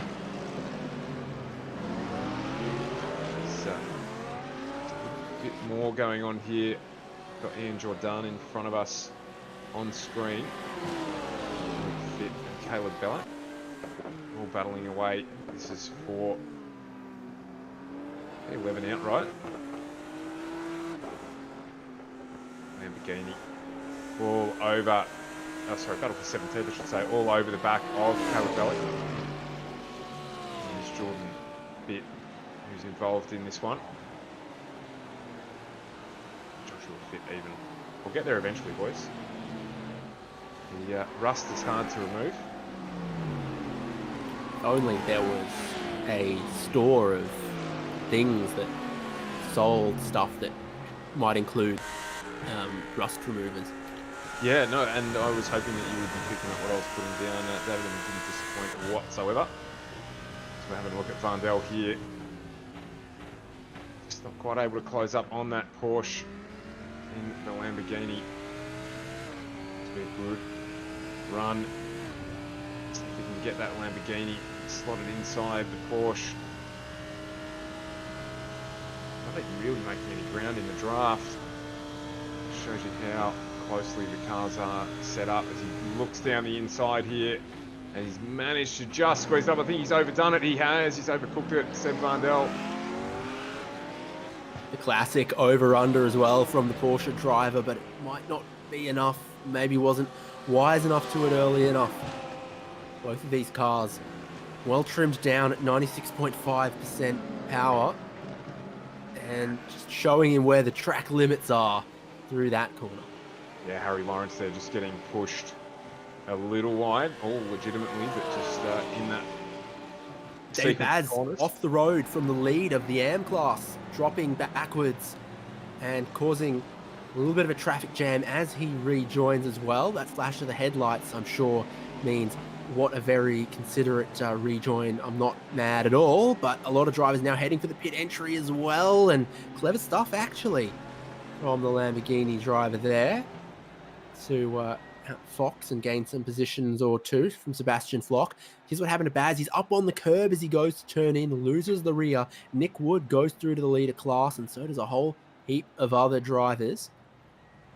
I think Flock got in a bit hot there as well, and just to add insult to injury, Baz might have overshot his pit box. It was Merritt who pitted earlier, looking to come back through potentially to the lead of the race. In fact, I suspect he probably will, but will have a longer final stop to serve as well as he punches his way through turn number 1.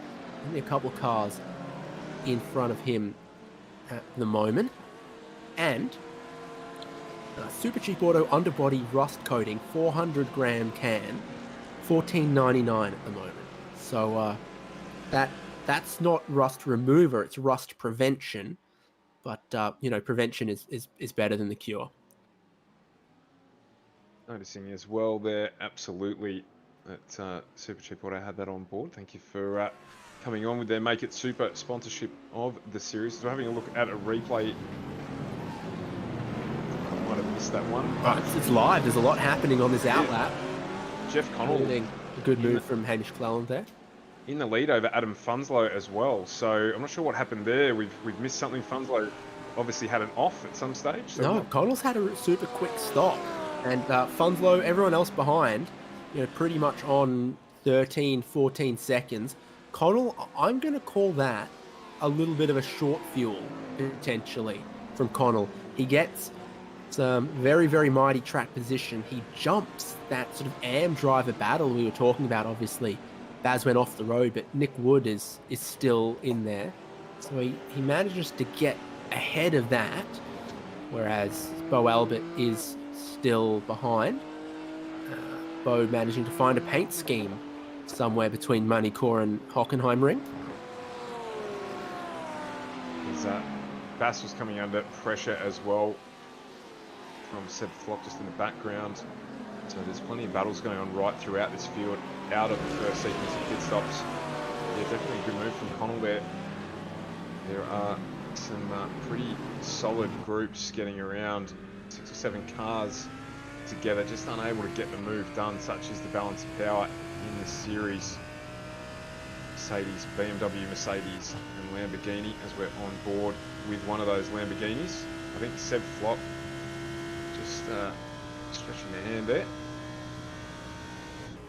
There is a move going on happening up front. Yeah, Turner having a look in the Mercedes, but happening behind, and another Mercedes going to have a nibble at us was Ben Jeffrey in the mirrors there. Turner, I think, has managed to get that one done, so he's now ahead of Hamish Cleland.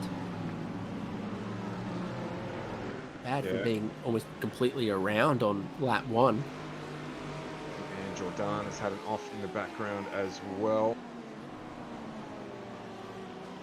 And Albert ahead of Nick Wood now and up into third outright, just 2.5 seconds away from the leader, and maybe carrying 2.5 seconds more of fuel on board as well, given Jeff Connell had the shortest pit stop of just about anyone. Added less at that stop than others, and might need to make up that difference at pit stop number 2 deeper in the race. This is how Albert got ahead. No defense offered from the AM leader, who seems to have very good perspective of what's good for him. Yeah, it is often they get caught up battling for people that they really don't need to battle with there. So having a look at the battle for 9th here, Baz, Turner, Cleland and Flock. You can see just 2 further drivers off in the background there. Jeffrey and Ham. So not much between them here, but I think just seeing Baz opening up the gap. It's another look down the inside here. It's got P9. He's going to get it done. Gets it pulled in. It's going to be at the mercy on the exit though. Baz gets a better drive out of the corner. But he's in a good position here. Into the next corner is Turner. He's going to stay too wide. This works out for Baz. Can he hold it on? He does, and manages to close the door here. A little bit of pressure coming in as well. Very interesting, that right-hand kink on the way in there. It's flat out not really a corner when you're going single file, but when you're going too wide. Turner had just a tiny tap of the brakes to keep the tight line on the inside, whereas Baz swooped around the outside, carried all of his momentum to the next corner. Turner right back around, fishing for the next opportunity to try to get up and ahead. Lamborghini's battling side by side through the carousel. Looks pretty good for Vandel. Turner goes wide and loses a spot back to Hamish Cleland. Yeah, Cleland got the move done there as well, and this has really checked up this group and allowed Baz to just get some breathing room. Checked out a little bit in the front here now as we're in the background having a look at one of the iLEC Motorsport boys. It might be Christopher Henn, just having a look down the inside of the 150 of Jeffrey. not able to get that done either. So they're going to go 2 by 2 in a drag race up to the hairpin. 99% horsepower from both. But with the slipstream then, Mercedes pulls a little bit more speed, wants a car width to the inside, doesn't get it, looks around the outside. It's so tight here. They're on the lock stops when they're on the inside line. But managing to navigate that one well. Christopher Hen stays ahead. Even a difficult place to execute a switchback as well, just with the way the track follows out of that corner and the entry. So it's a tough place to make a pass. Some flash of the headlights here. From Hasler right back at Luke Turner. Those two have swapped that position a couple of times, and suddenly the Lamborghini of Sebastian Flock. I said Hasler, I meant Hamish. Cleland. Yeah, Cleland there. Teammates, same livery. That's my excuse. I'll stick to it. Rule out. To move on. I'm not sure they sell glasses at Super Cheap Auto, but certainly paint. Sebastian Flock here, just he's doing a good job. Flock actually, he's just managing to. $2.99. They sell plastic safety glasses. Sebastian Flock just keeping in touch with this group. Keeping his nose clean, but as in the background there, I think it is the 150 of Jeffrey goes around as he grabs too much of that curb, and he's going to have to make up some spots now after being in this battle. So it's spread out a bit now. Have a look at the replay. Just see here, just dips the wheel. Grass. Just a tiny millimetre of grass on the outside on the way in on turn in, and lost the rear super early and then had the moment. Doesn't take much at all. No, not in those big bad Mercedes as well. They do enjoy, or should say not enjoy, having that happen.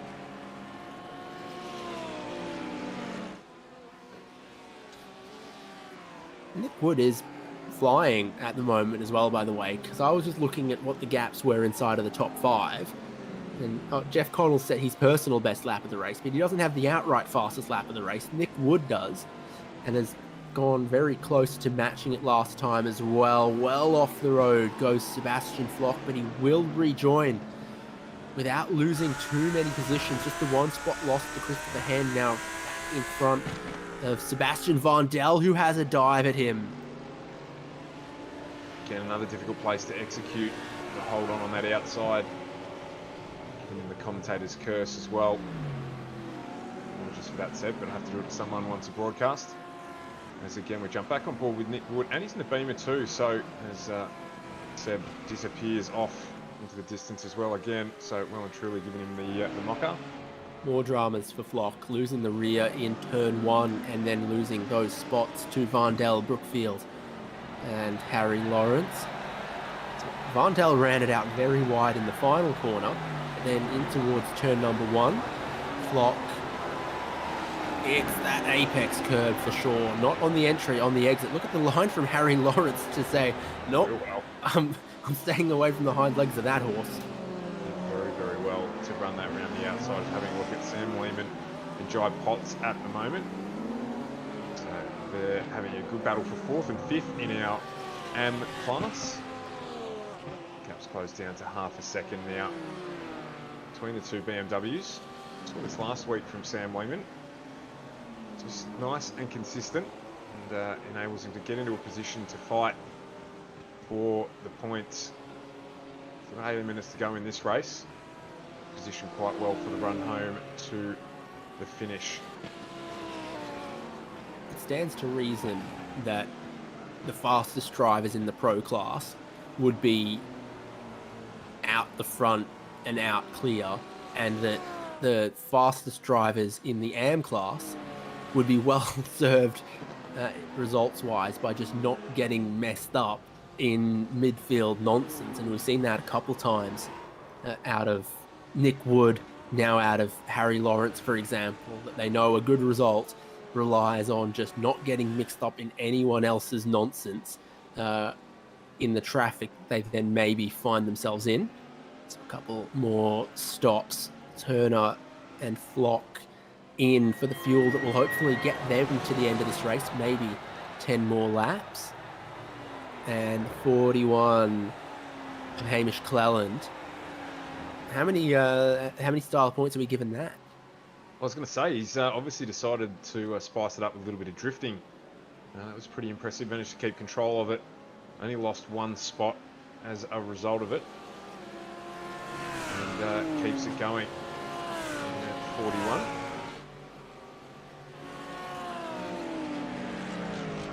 It'd be very interesting to see if we get Jeff Connell pitting from the lead of the race before some of those behind him. If he saved an incredible / insane amount of fuel in the opening stint, or if he genuinely did just short fill it and might have to stop earlier in this one.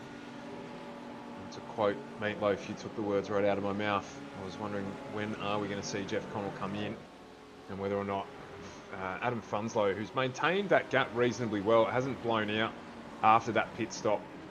So if he's maintained that and that they have to do the opposite, if Connell hasn't saved a reasonable amount, he is in a good look to get out to the lead of this one. And jogging on the spot not too far behind him is Bo Albert. So John Merritt 7th, about 8 seconds off our race lead. So he did take a slightly longer stop as well.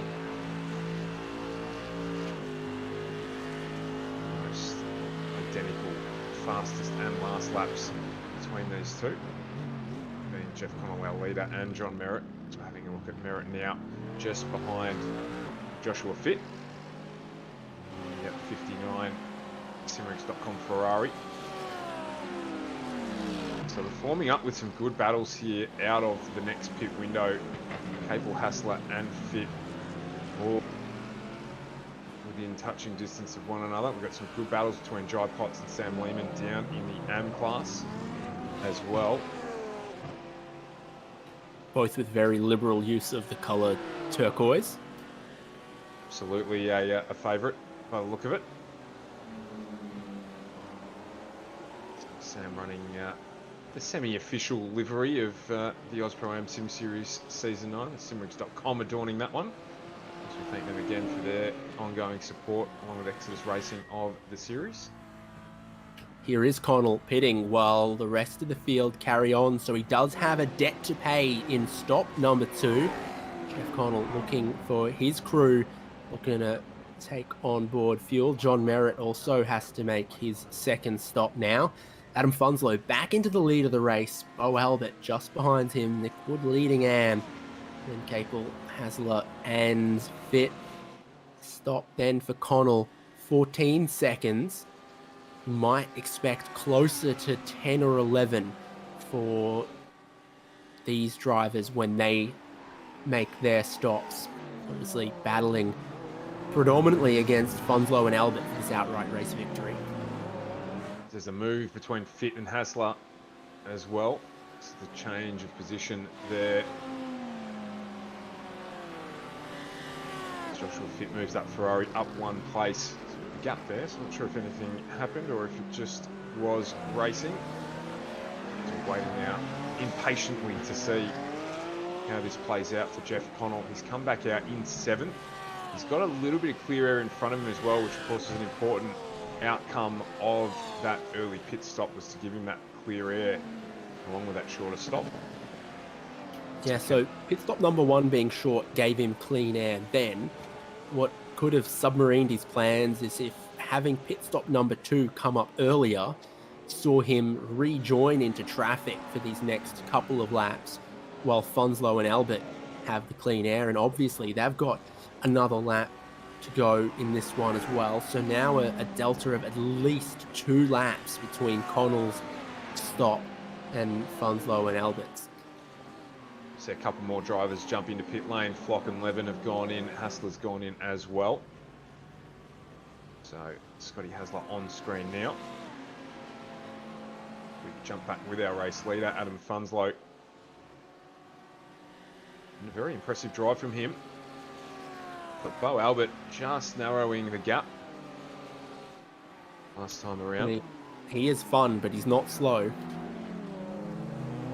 Absolutely, yes, that's definitely the case. Malik Motorsport, Audi. So I'm trying to pick myself back up off the floor from that one. Nick Wood. You'll get over the side splitting strain shortly as well, I'm sure. Yeah, absolutely. Expecting pit lane to really light up at the end of this lap as well. You've seen a little trickle of drivers for their second stop, but I would suspect bulk of your top 10 in on this lap, including the drivers we look at right now in battle. Lachlan Capel, Joshua Fitt. Capel a little wide of the apex there. Lamborghini not really wanted to turn in. Ferrari hunting him down somewhat. Brake lights on very deep into the corner there as he tries to get his car around. Here is pit entry, and it is busy with Funslow and Albert from the lead of the race, and everyone else following them in as well. Just looking at my timing board as well, Hassler and Merritt. Hassler out of the pits this lap, Merritt last lap, joining one another very closely aligned, and they do have, I think, the 150 event. Vondel's overcooked pit entry there and ended up across the grass. Here comes Jeff Connell. Oh, and it's a side-by-side pit exit squeeze between Bo Albert and Adam Funslow, but Albert wins it out. Jeff Connell will come along side-by-side back into the race lead, but only a car length clear of Albert, now ahead of Funslow. My oh my, a super close squeeze between all of them in this battle for the top three. And did Connell get enough fuel to run the length of the race? That's another question that might come into play as we have a look at this pit exit here between Funslow and Bo Albert side by side leaving pit lane, and it is on for the lead of this race under 3/10 between Connell and Albert. Funslow just off a little bit in the background there, gap just widening. Connell knows what's happening, but Albert goes straight around the outside. Can he make the corner? He can't. Connell will hold on. Albert will rejoin, still ahead of Adam Funslow. Ferrari with superior power, but not superior braking performance. Jeff Connell is a very, very wise racer in circumstances like these. It was an ambitious move. Brings Funslow into the game against Bo Albert. Can he put the pressure on and allow Jeff Connell to escape a little bit at the front? Still got Nick Wood, David Bass and Seb Vandel at the front of our AM category. The cards are all on the table now. This is what we've got all the way to the checkered flag. Jai Potts has an issue and goes nose into the wall. Disappointed, he was having a good race to that point in time. Help Sam Lehman out, but Sam Lehman does have Ben Jeffrey for company, so that battle isn't resolved. Vandel and Lawrence, that battle not resolved at all. And of course, we're very much from resolved at the front of the field. As we've got this battle on screen between John Merritt and Scott Hassler, I believe. So Merritt's just managed to widen that gap a little bit. It was real tight out of pit lane for both of these drivers. Merritt sitting in 6th. So 8:45 to go. Would also have the question of that extra lap. We got 7 out of our first 10-minute race. Currently on lap 19 of the feature. And that can upset fuel strategy as well. If you've got it a little bit short, you just get that extra lap in, that can play a difference. We've seen it before here on Oz Pro Am. So plenty to unfold. Tyres will be starting to get a little bit sketchy now as well. We've seen plenty of drivers struggling with rear grip at this track.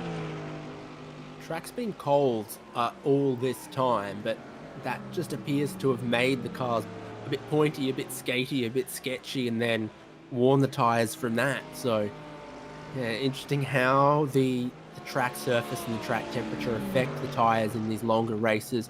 The fastest lap of the race goes to Jeff Connell, who is maximum attack now all the way to the end. Looking at fit as a pro driver, but Lehman and Jeffrey 5th and 6th in AM at the moment here. And this highlights exactly what you were talking about before, David, with the battle that you have to have versus the battle that you don't. So there's no pressure here for Sam Lehman really to pass Luke Fit at all. It's not to his advantage, but what is to his advantage, of course, is to stay in front of Ben Jeffrey to make sure he maximises points for his championship that he's running in. Just having a look there at Thomas LePrake with the most positions gained so far in this race. He's up 6 positions. So yeah, just decides to disappear off the screen for a moment there. Jeff Connell up 4 with Seb Vandal, and that man we're talking about, Sam Lehman, as well, up 4 positions as our biggest movers. Richard Brookfield up 3. So good race management there. Of course, Connell down a little bit further from his finishing position in race 1 with that inverted top 10, but he has played the strategy well so far. Will it work out for him? The next 6 or so minutes will give us that answer as we're on board here with Nick Wood, who's chasing down Joshua Fit. This has been a fantastic drive from Nick Wood as well. Also take a look at the gears in the Ferrari as well. I always found them, I guess, a little tall. First gear a bit tall, 6th gear not getting a whole lot of use based on how tall it is, but looking outrageous here as he tries to follow Nick Wood through turn number 1, and Fit gives a little more respect to the track limits at the moment. He's got to worry not about what Nick Wood's doing, but about where Adam Funslow is ahead of that and what Lachlan Capel is doing behind him. With just a couple laps left in this one. I think 4 as they cross the line.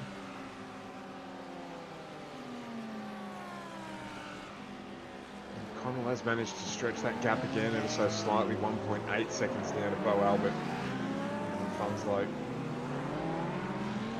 second back from that as well. So he's in a good position to strike if he can close that gap in. How strong Bo has been in that Ferrari since joining the series. But I mean, look at the 59 of Joshua Fit still. Capel, that gap reasonably stable as well. There's a big difference in the power disadvantage or advantage between those two cars, based on the success of the vehicle. So of course with Capel second currently in the championship, that Lamborghini still punished, particularly at a track like this. To take nothing away from Joshua Fit. There's a bit of a battle going on as well, a little bit further back in the field. Harry Lawrence, Richard Brookfield, and the 41 of Cleland just popped on the screen here. Just on the background there and off track for the 47 of Lawrence. Looked like he just ran really wide, grabbed a whole heap of the curb, managed to keep that Ferrari on track, which allowed Brookfield, Cleland, my apologies, to catch up on him. Third stop for David Baz, your pole sitter in this race. He drops a couple of spots in AM there as well, to Vandal, to Harry Lawrence, and potentially to Ben Jeffrey as well. It's a story that'll put a squirt of lemon in his eye. He's in a good position to take some points. Unfortunately, hasn't played out for him tonight. We're still having a look at this battle between Brookfield, Lawrence and Cleland. It's started to spread a little bit now.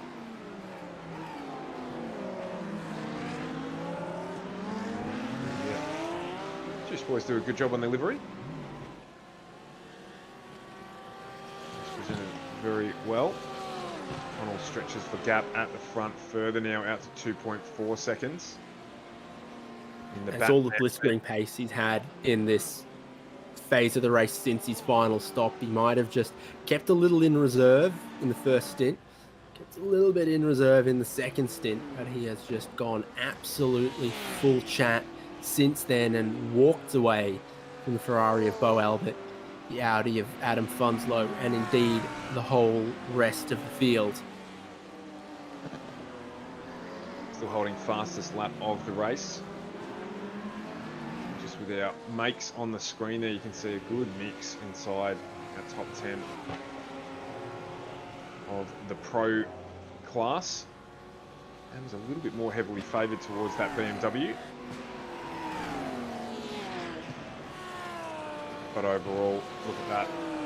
Top 4 positions. Not only an AM driver in P4 and Nick Wood, but top 4 cars, all different models. That's a good mixture across that top 10 as well. So Bob getting it right again, I feel. There's some in the pack who might argue, but looking at the racing, it's been really, really good once again. Pro-Am. Cleland sniffing around Richard Brookfield here. Thought might have been able to get a better exit off of the hairpin based on the difference in lines they took in. Didn't eventuate like that. Pushing on the back of Richard Brookfield as we've got the white flag. Tiny bit of traffic for Jeff Connells getting out of the way as they start this final lap. Could be Ben Pollock potentially, who you did see in the wall very early on in one of these races. So not perfect round for him and not entirely of his own making there either. From absolutely neck and neck on Bo Albert's outlap, Jeff Connells pushed away to almost a 3-second lead here. And Funslow looking at completing the podium on this final lap the way they run at the moment. The question mark is the traffic, and as always, your question mark is the fuel, because they want to cut it as fine as they can in that final stop and have enough to get to the checkered flag, but not too much extra. We saw what a quick stop can do for you in terms of Bo Albert jumping Adam Funslow in that stop. Yeah, absolutely. The time has gone down well for them across the line, about 10 seconds ahead of getting an extra lap. So that's no doubt played into everyone's benefit. The break gets one on Brandon Grosh here, but is going to need to defend it all the way down the parabolica to Spitzkehrer, as the hairpin is apparently actually called. Looking to see if he can get a switchback potentially done. We're just looking to see. At the final corner, Jeff Connell takes the checkered flag and the race win. Again, strategy from Jeff Connell sees him spend less time in the pit lane, get clean track position and air, and put on a masterclass at the Hockenheimring. Bo Albert in second, Adam Funslow in third, Nick Wood just 10ths behind them as the AM class winner as well. Here's Richard Brookfield and Hamish Cleland through the final couple of corners. Big wiggly moment from Cleland. We'll let Richard Brookfield hold on. Oh, we've got a spin in the background there for Grosh. He's going from bad to worse. Not sure what happened to John Merritt either. He dropped a heap of time there late in the race. Grosh is the AM points leader coming into this round, and now Nick Wood, Harry Lawrence and others have really struck back. Nick Wood with a commanding performance in that BMW here. So that will really keep our interest in the AM category for the remaining rounds. And with the fastest lap of the race for a great portion of it, and a really competitive outright drive, Nick Wood makes it super with top 5 from the AM class, and a $20 Super Cheap Auto gift card is headed his way to do as he pleases and not just my silly suggestions from catalog. Absolutely great drive from him, P4 outright, and as you say, is he fancy burnout? That's a look here, we've got him on screen. Try and find the traction control. He's got it around. There we go. Celebrations. That's the first win. makes first and win as well. So what's the great stretch here? Way too much fuel for the final pit stop. A really good race. Another interesting story. The outcome of this one.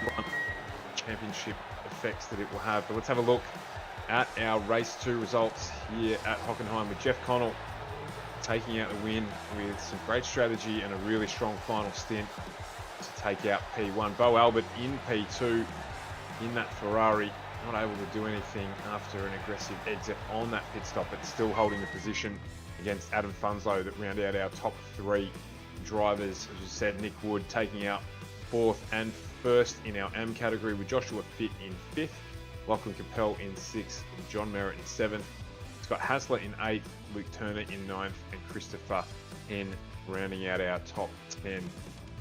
Go look further back in the field. Seb Vandel comes in 11th and 2nd in our AM category with Richard Brookfield and Hamish Cleland in 12th and 13th. Harry Lawrence rounding out our AM podium in 14th position outright with David Baz. Ben Jeffrey, Luke Fitt, Sam Lehman, Thomas LaPrake and Adam Jepson rounding out our top 20. We have a look a bit further back in the field. Jai Potts, Ian Jordan, Jeffrey Wang, Brandon Grosh and Ben Pollock in 25th position with Seb Flock, Caleb Bellick, Brandon Levin, Tyson Hanmer and Phil Audie. Checking out of this race a little early. A couple of connection issues for some of those drivers as well. I think it may be just one more or 2 more drivers. I don't think we saw much at all of Jamie Blackman. Oh yeah, again, I think he had saw an early disconnect for him as well, some potential issues there. But taking nothing away from our podium getters tonight. And a couple of them are standing by, so let's get right to that. Jeff Connell, the outright winner, joins us. Congratulations. Yeah, thanks. Wasn't expecting that with the straight line deficit I had tonight, but yeah, that was awesome fun. That was both races actually, awesome battles. It was good. Always something new. This is the first time I can remember seeing the short fill at the first stop, but it seemed to get you that sort of clean air for the middle stint, and then it all worked out at the end.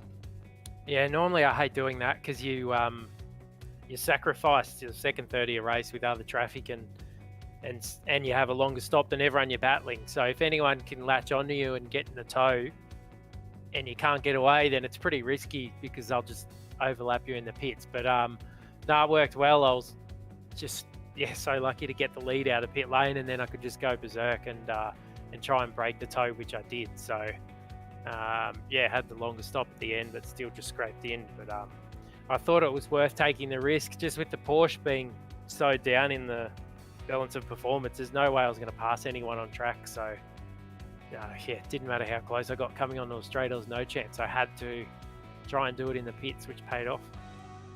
So with less straight line speed, but the fastest lap of the race, where is the Porsche finding speed and performance?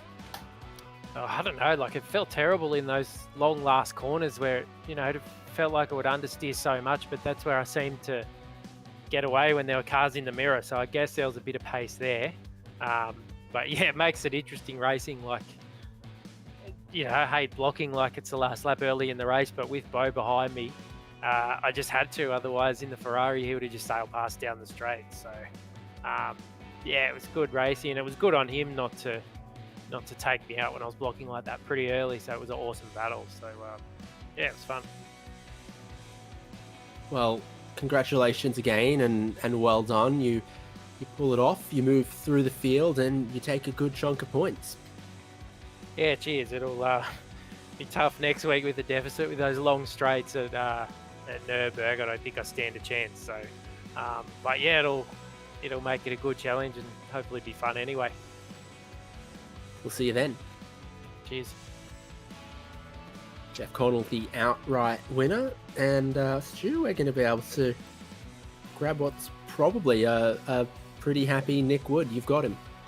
Yeah, Nick, congratulations on a great drive, P4 outright, and the class win for the AM category. You must be stoked. speechless. Have we got you there, Nick?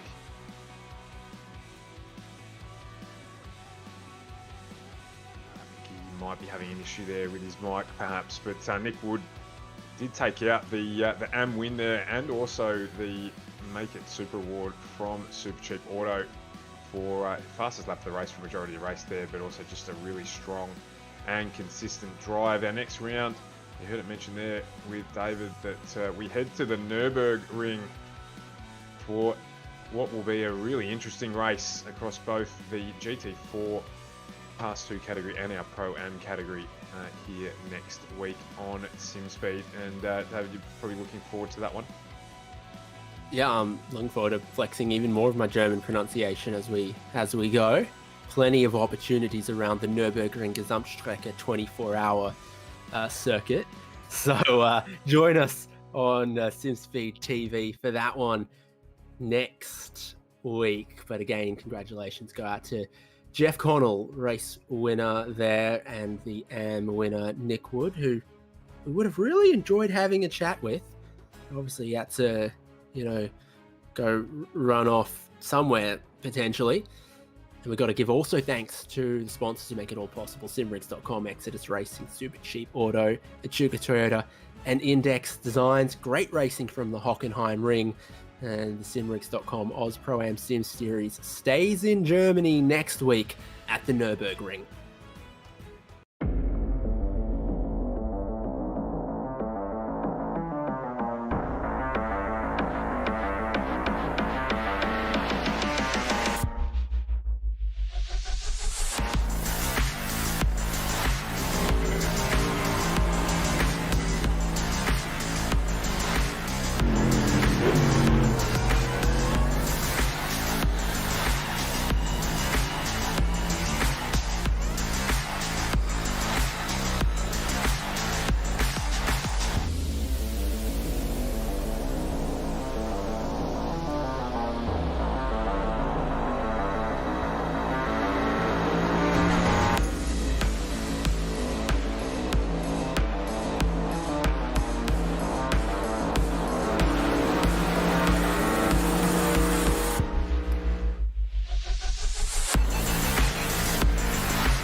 So you do like it? I love it, yeah.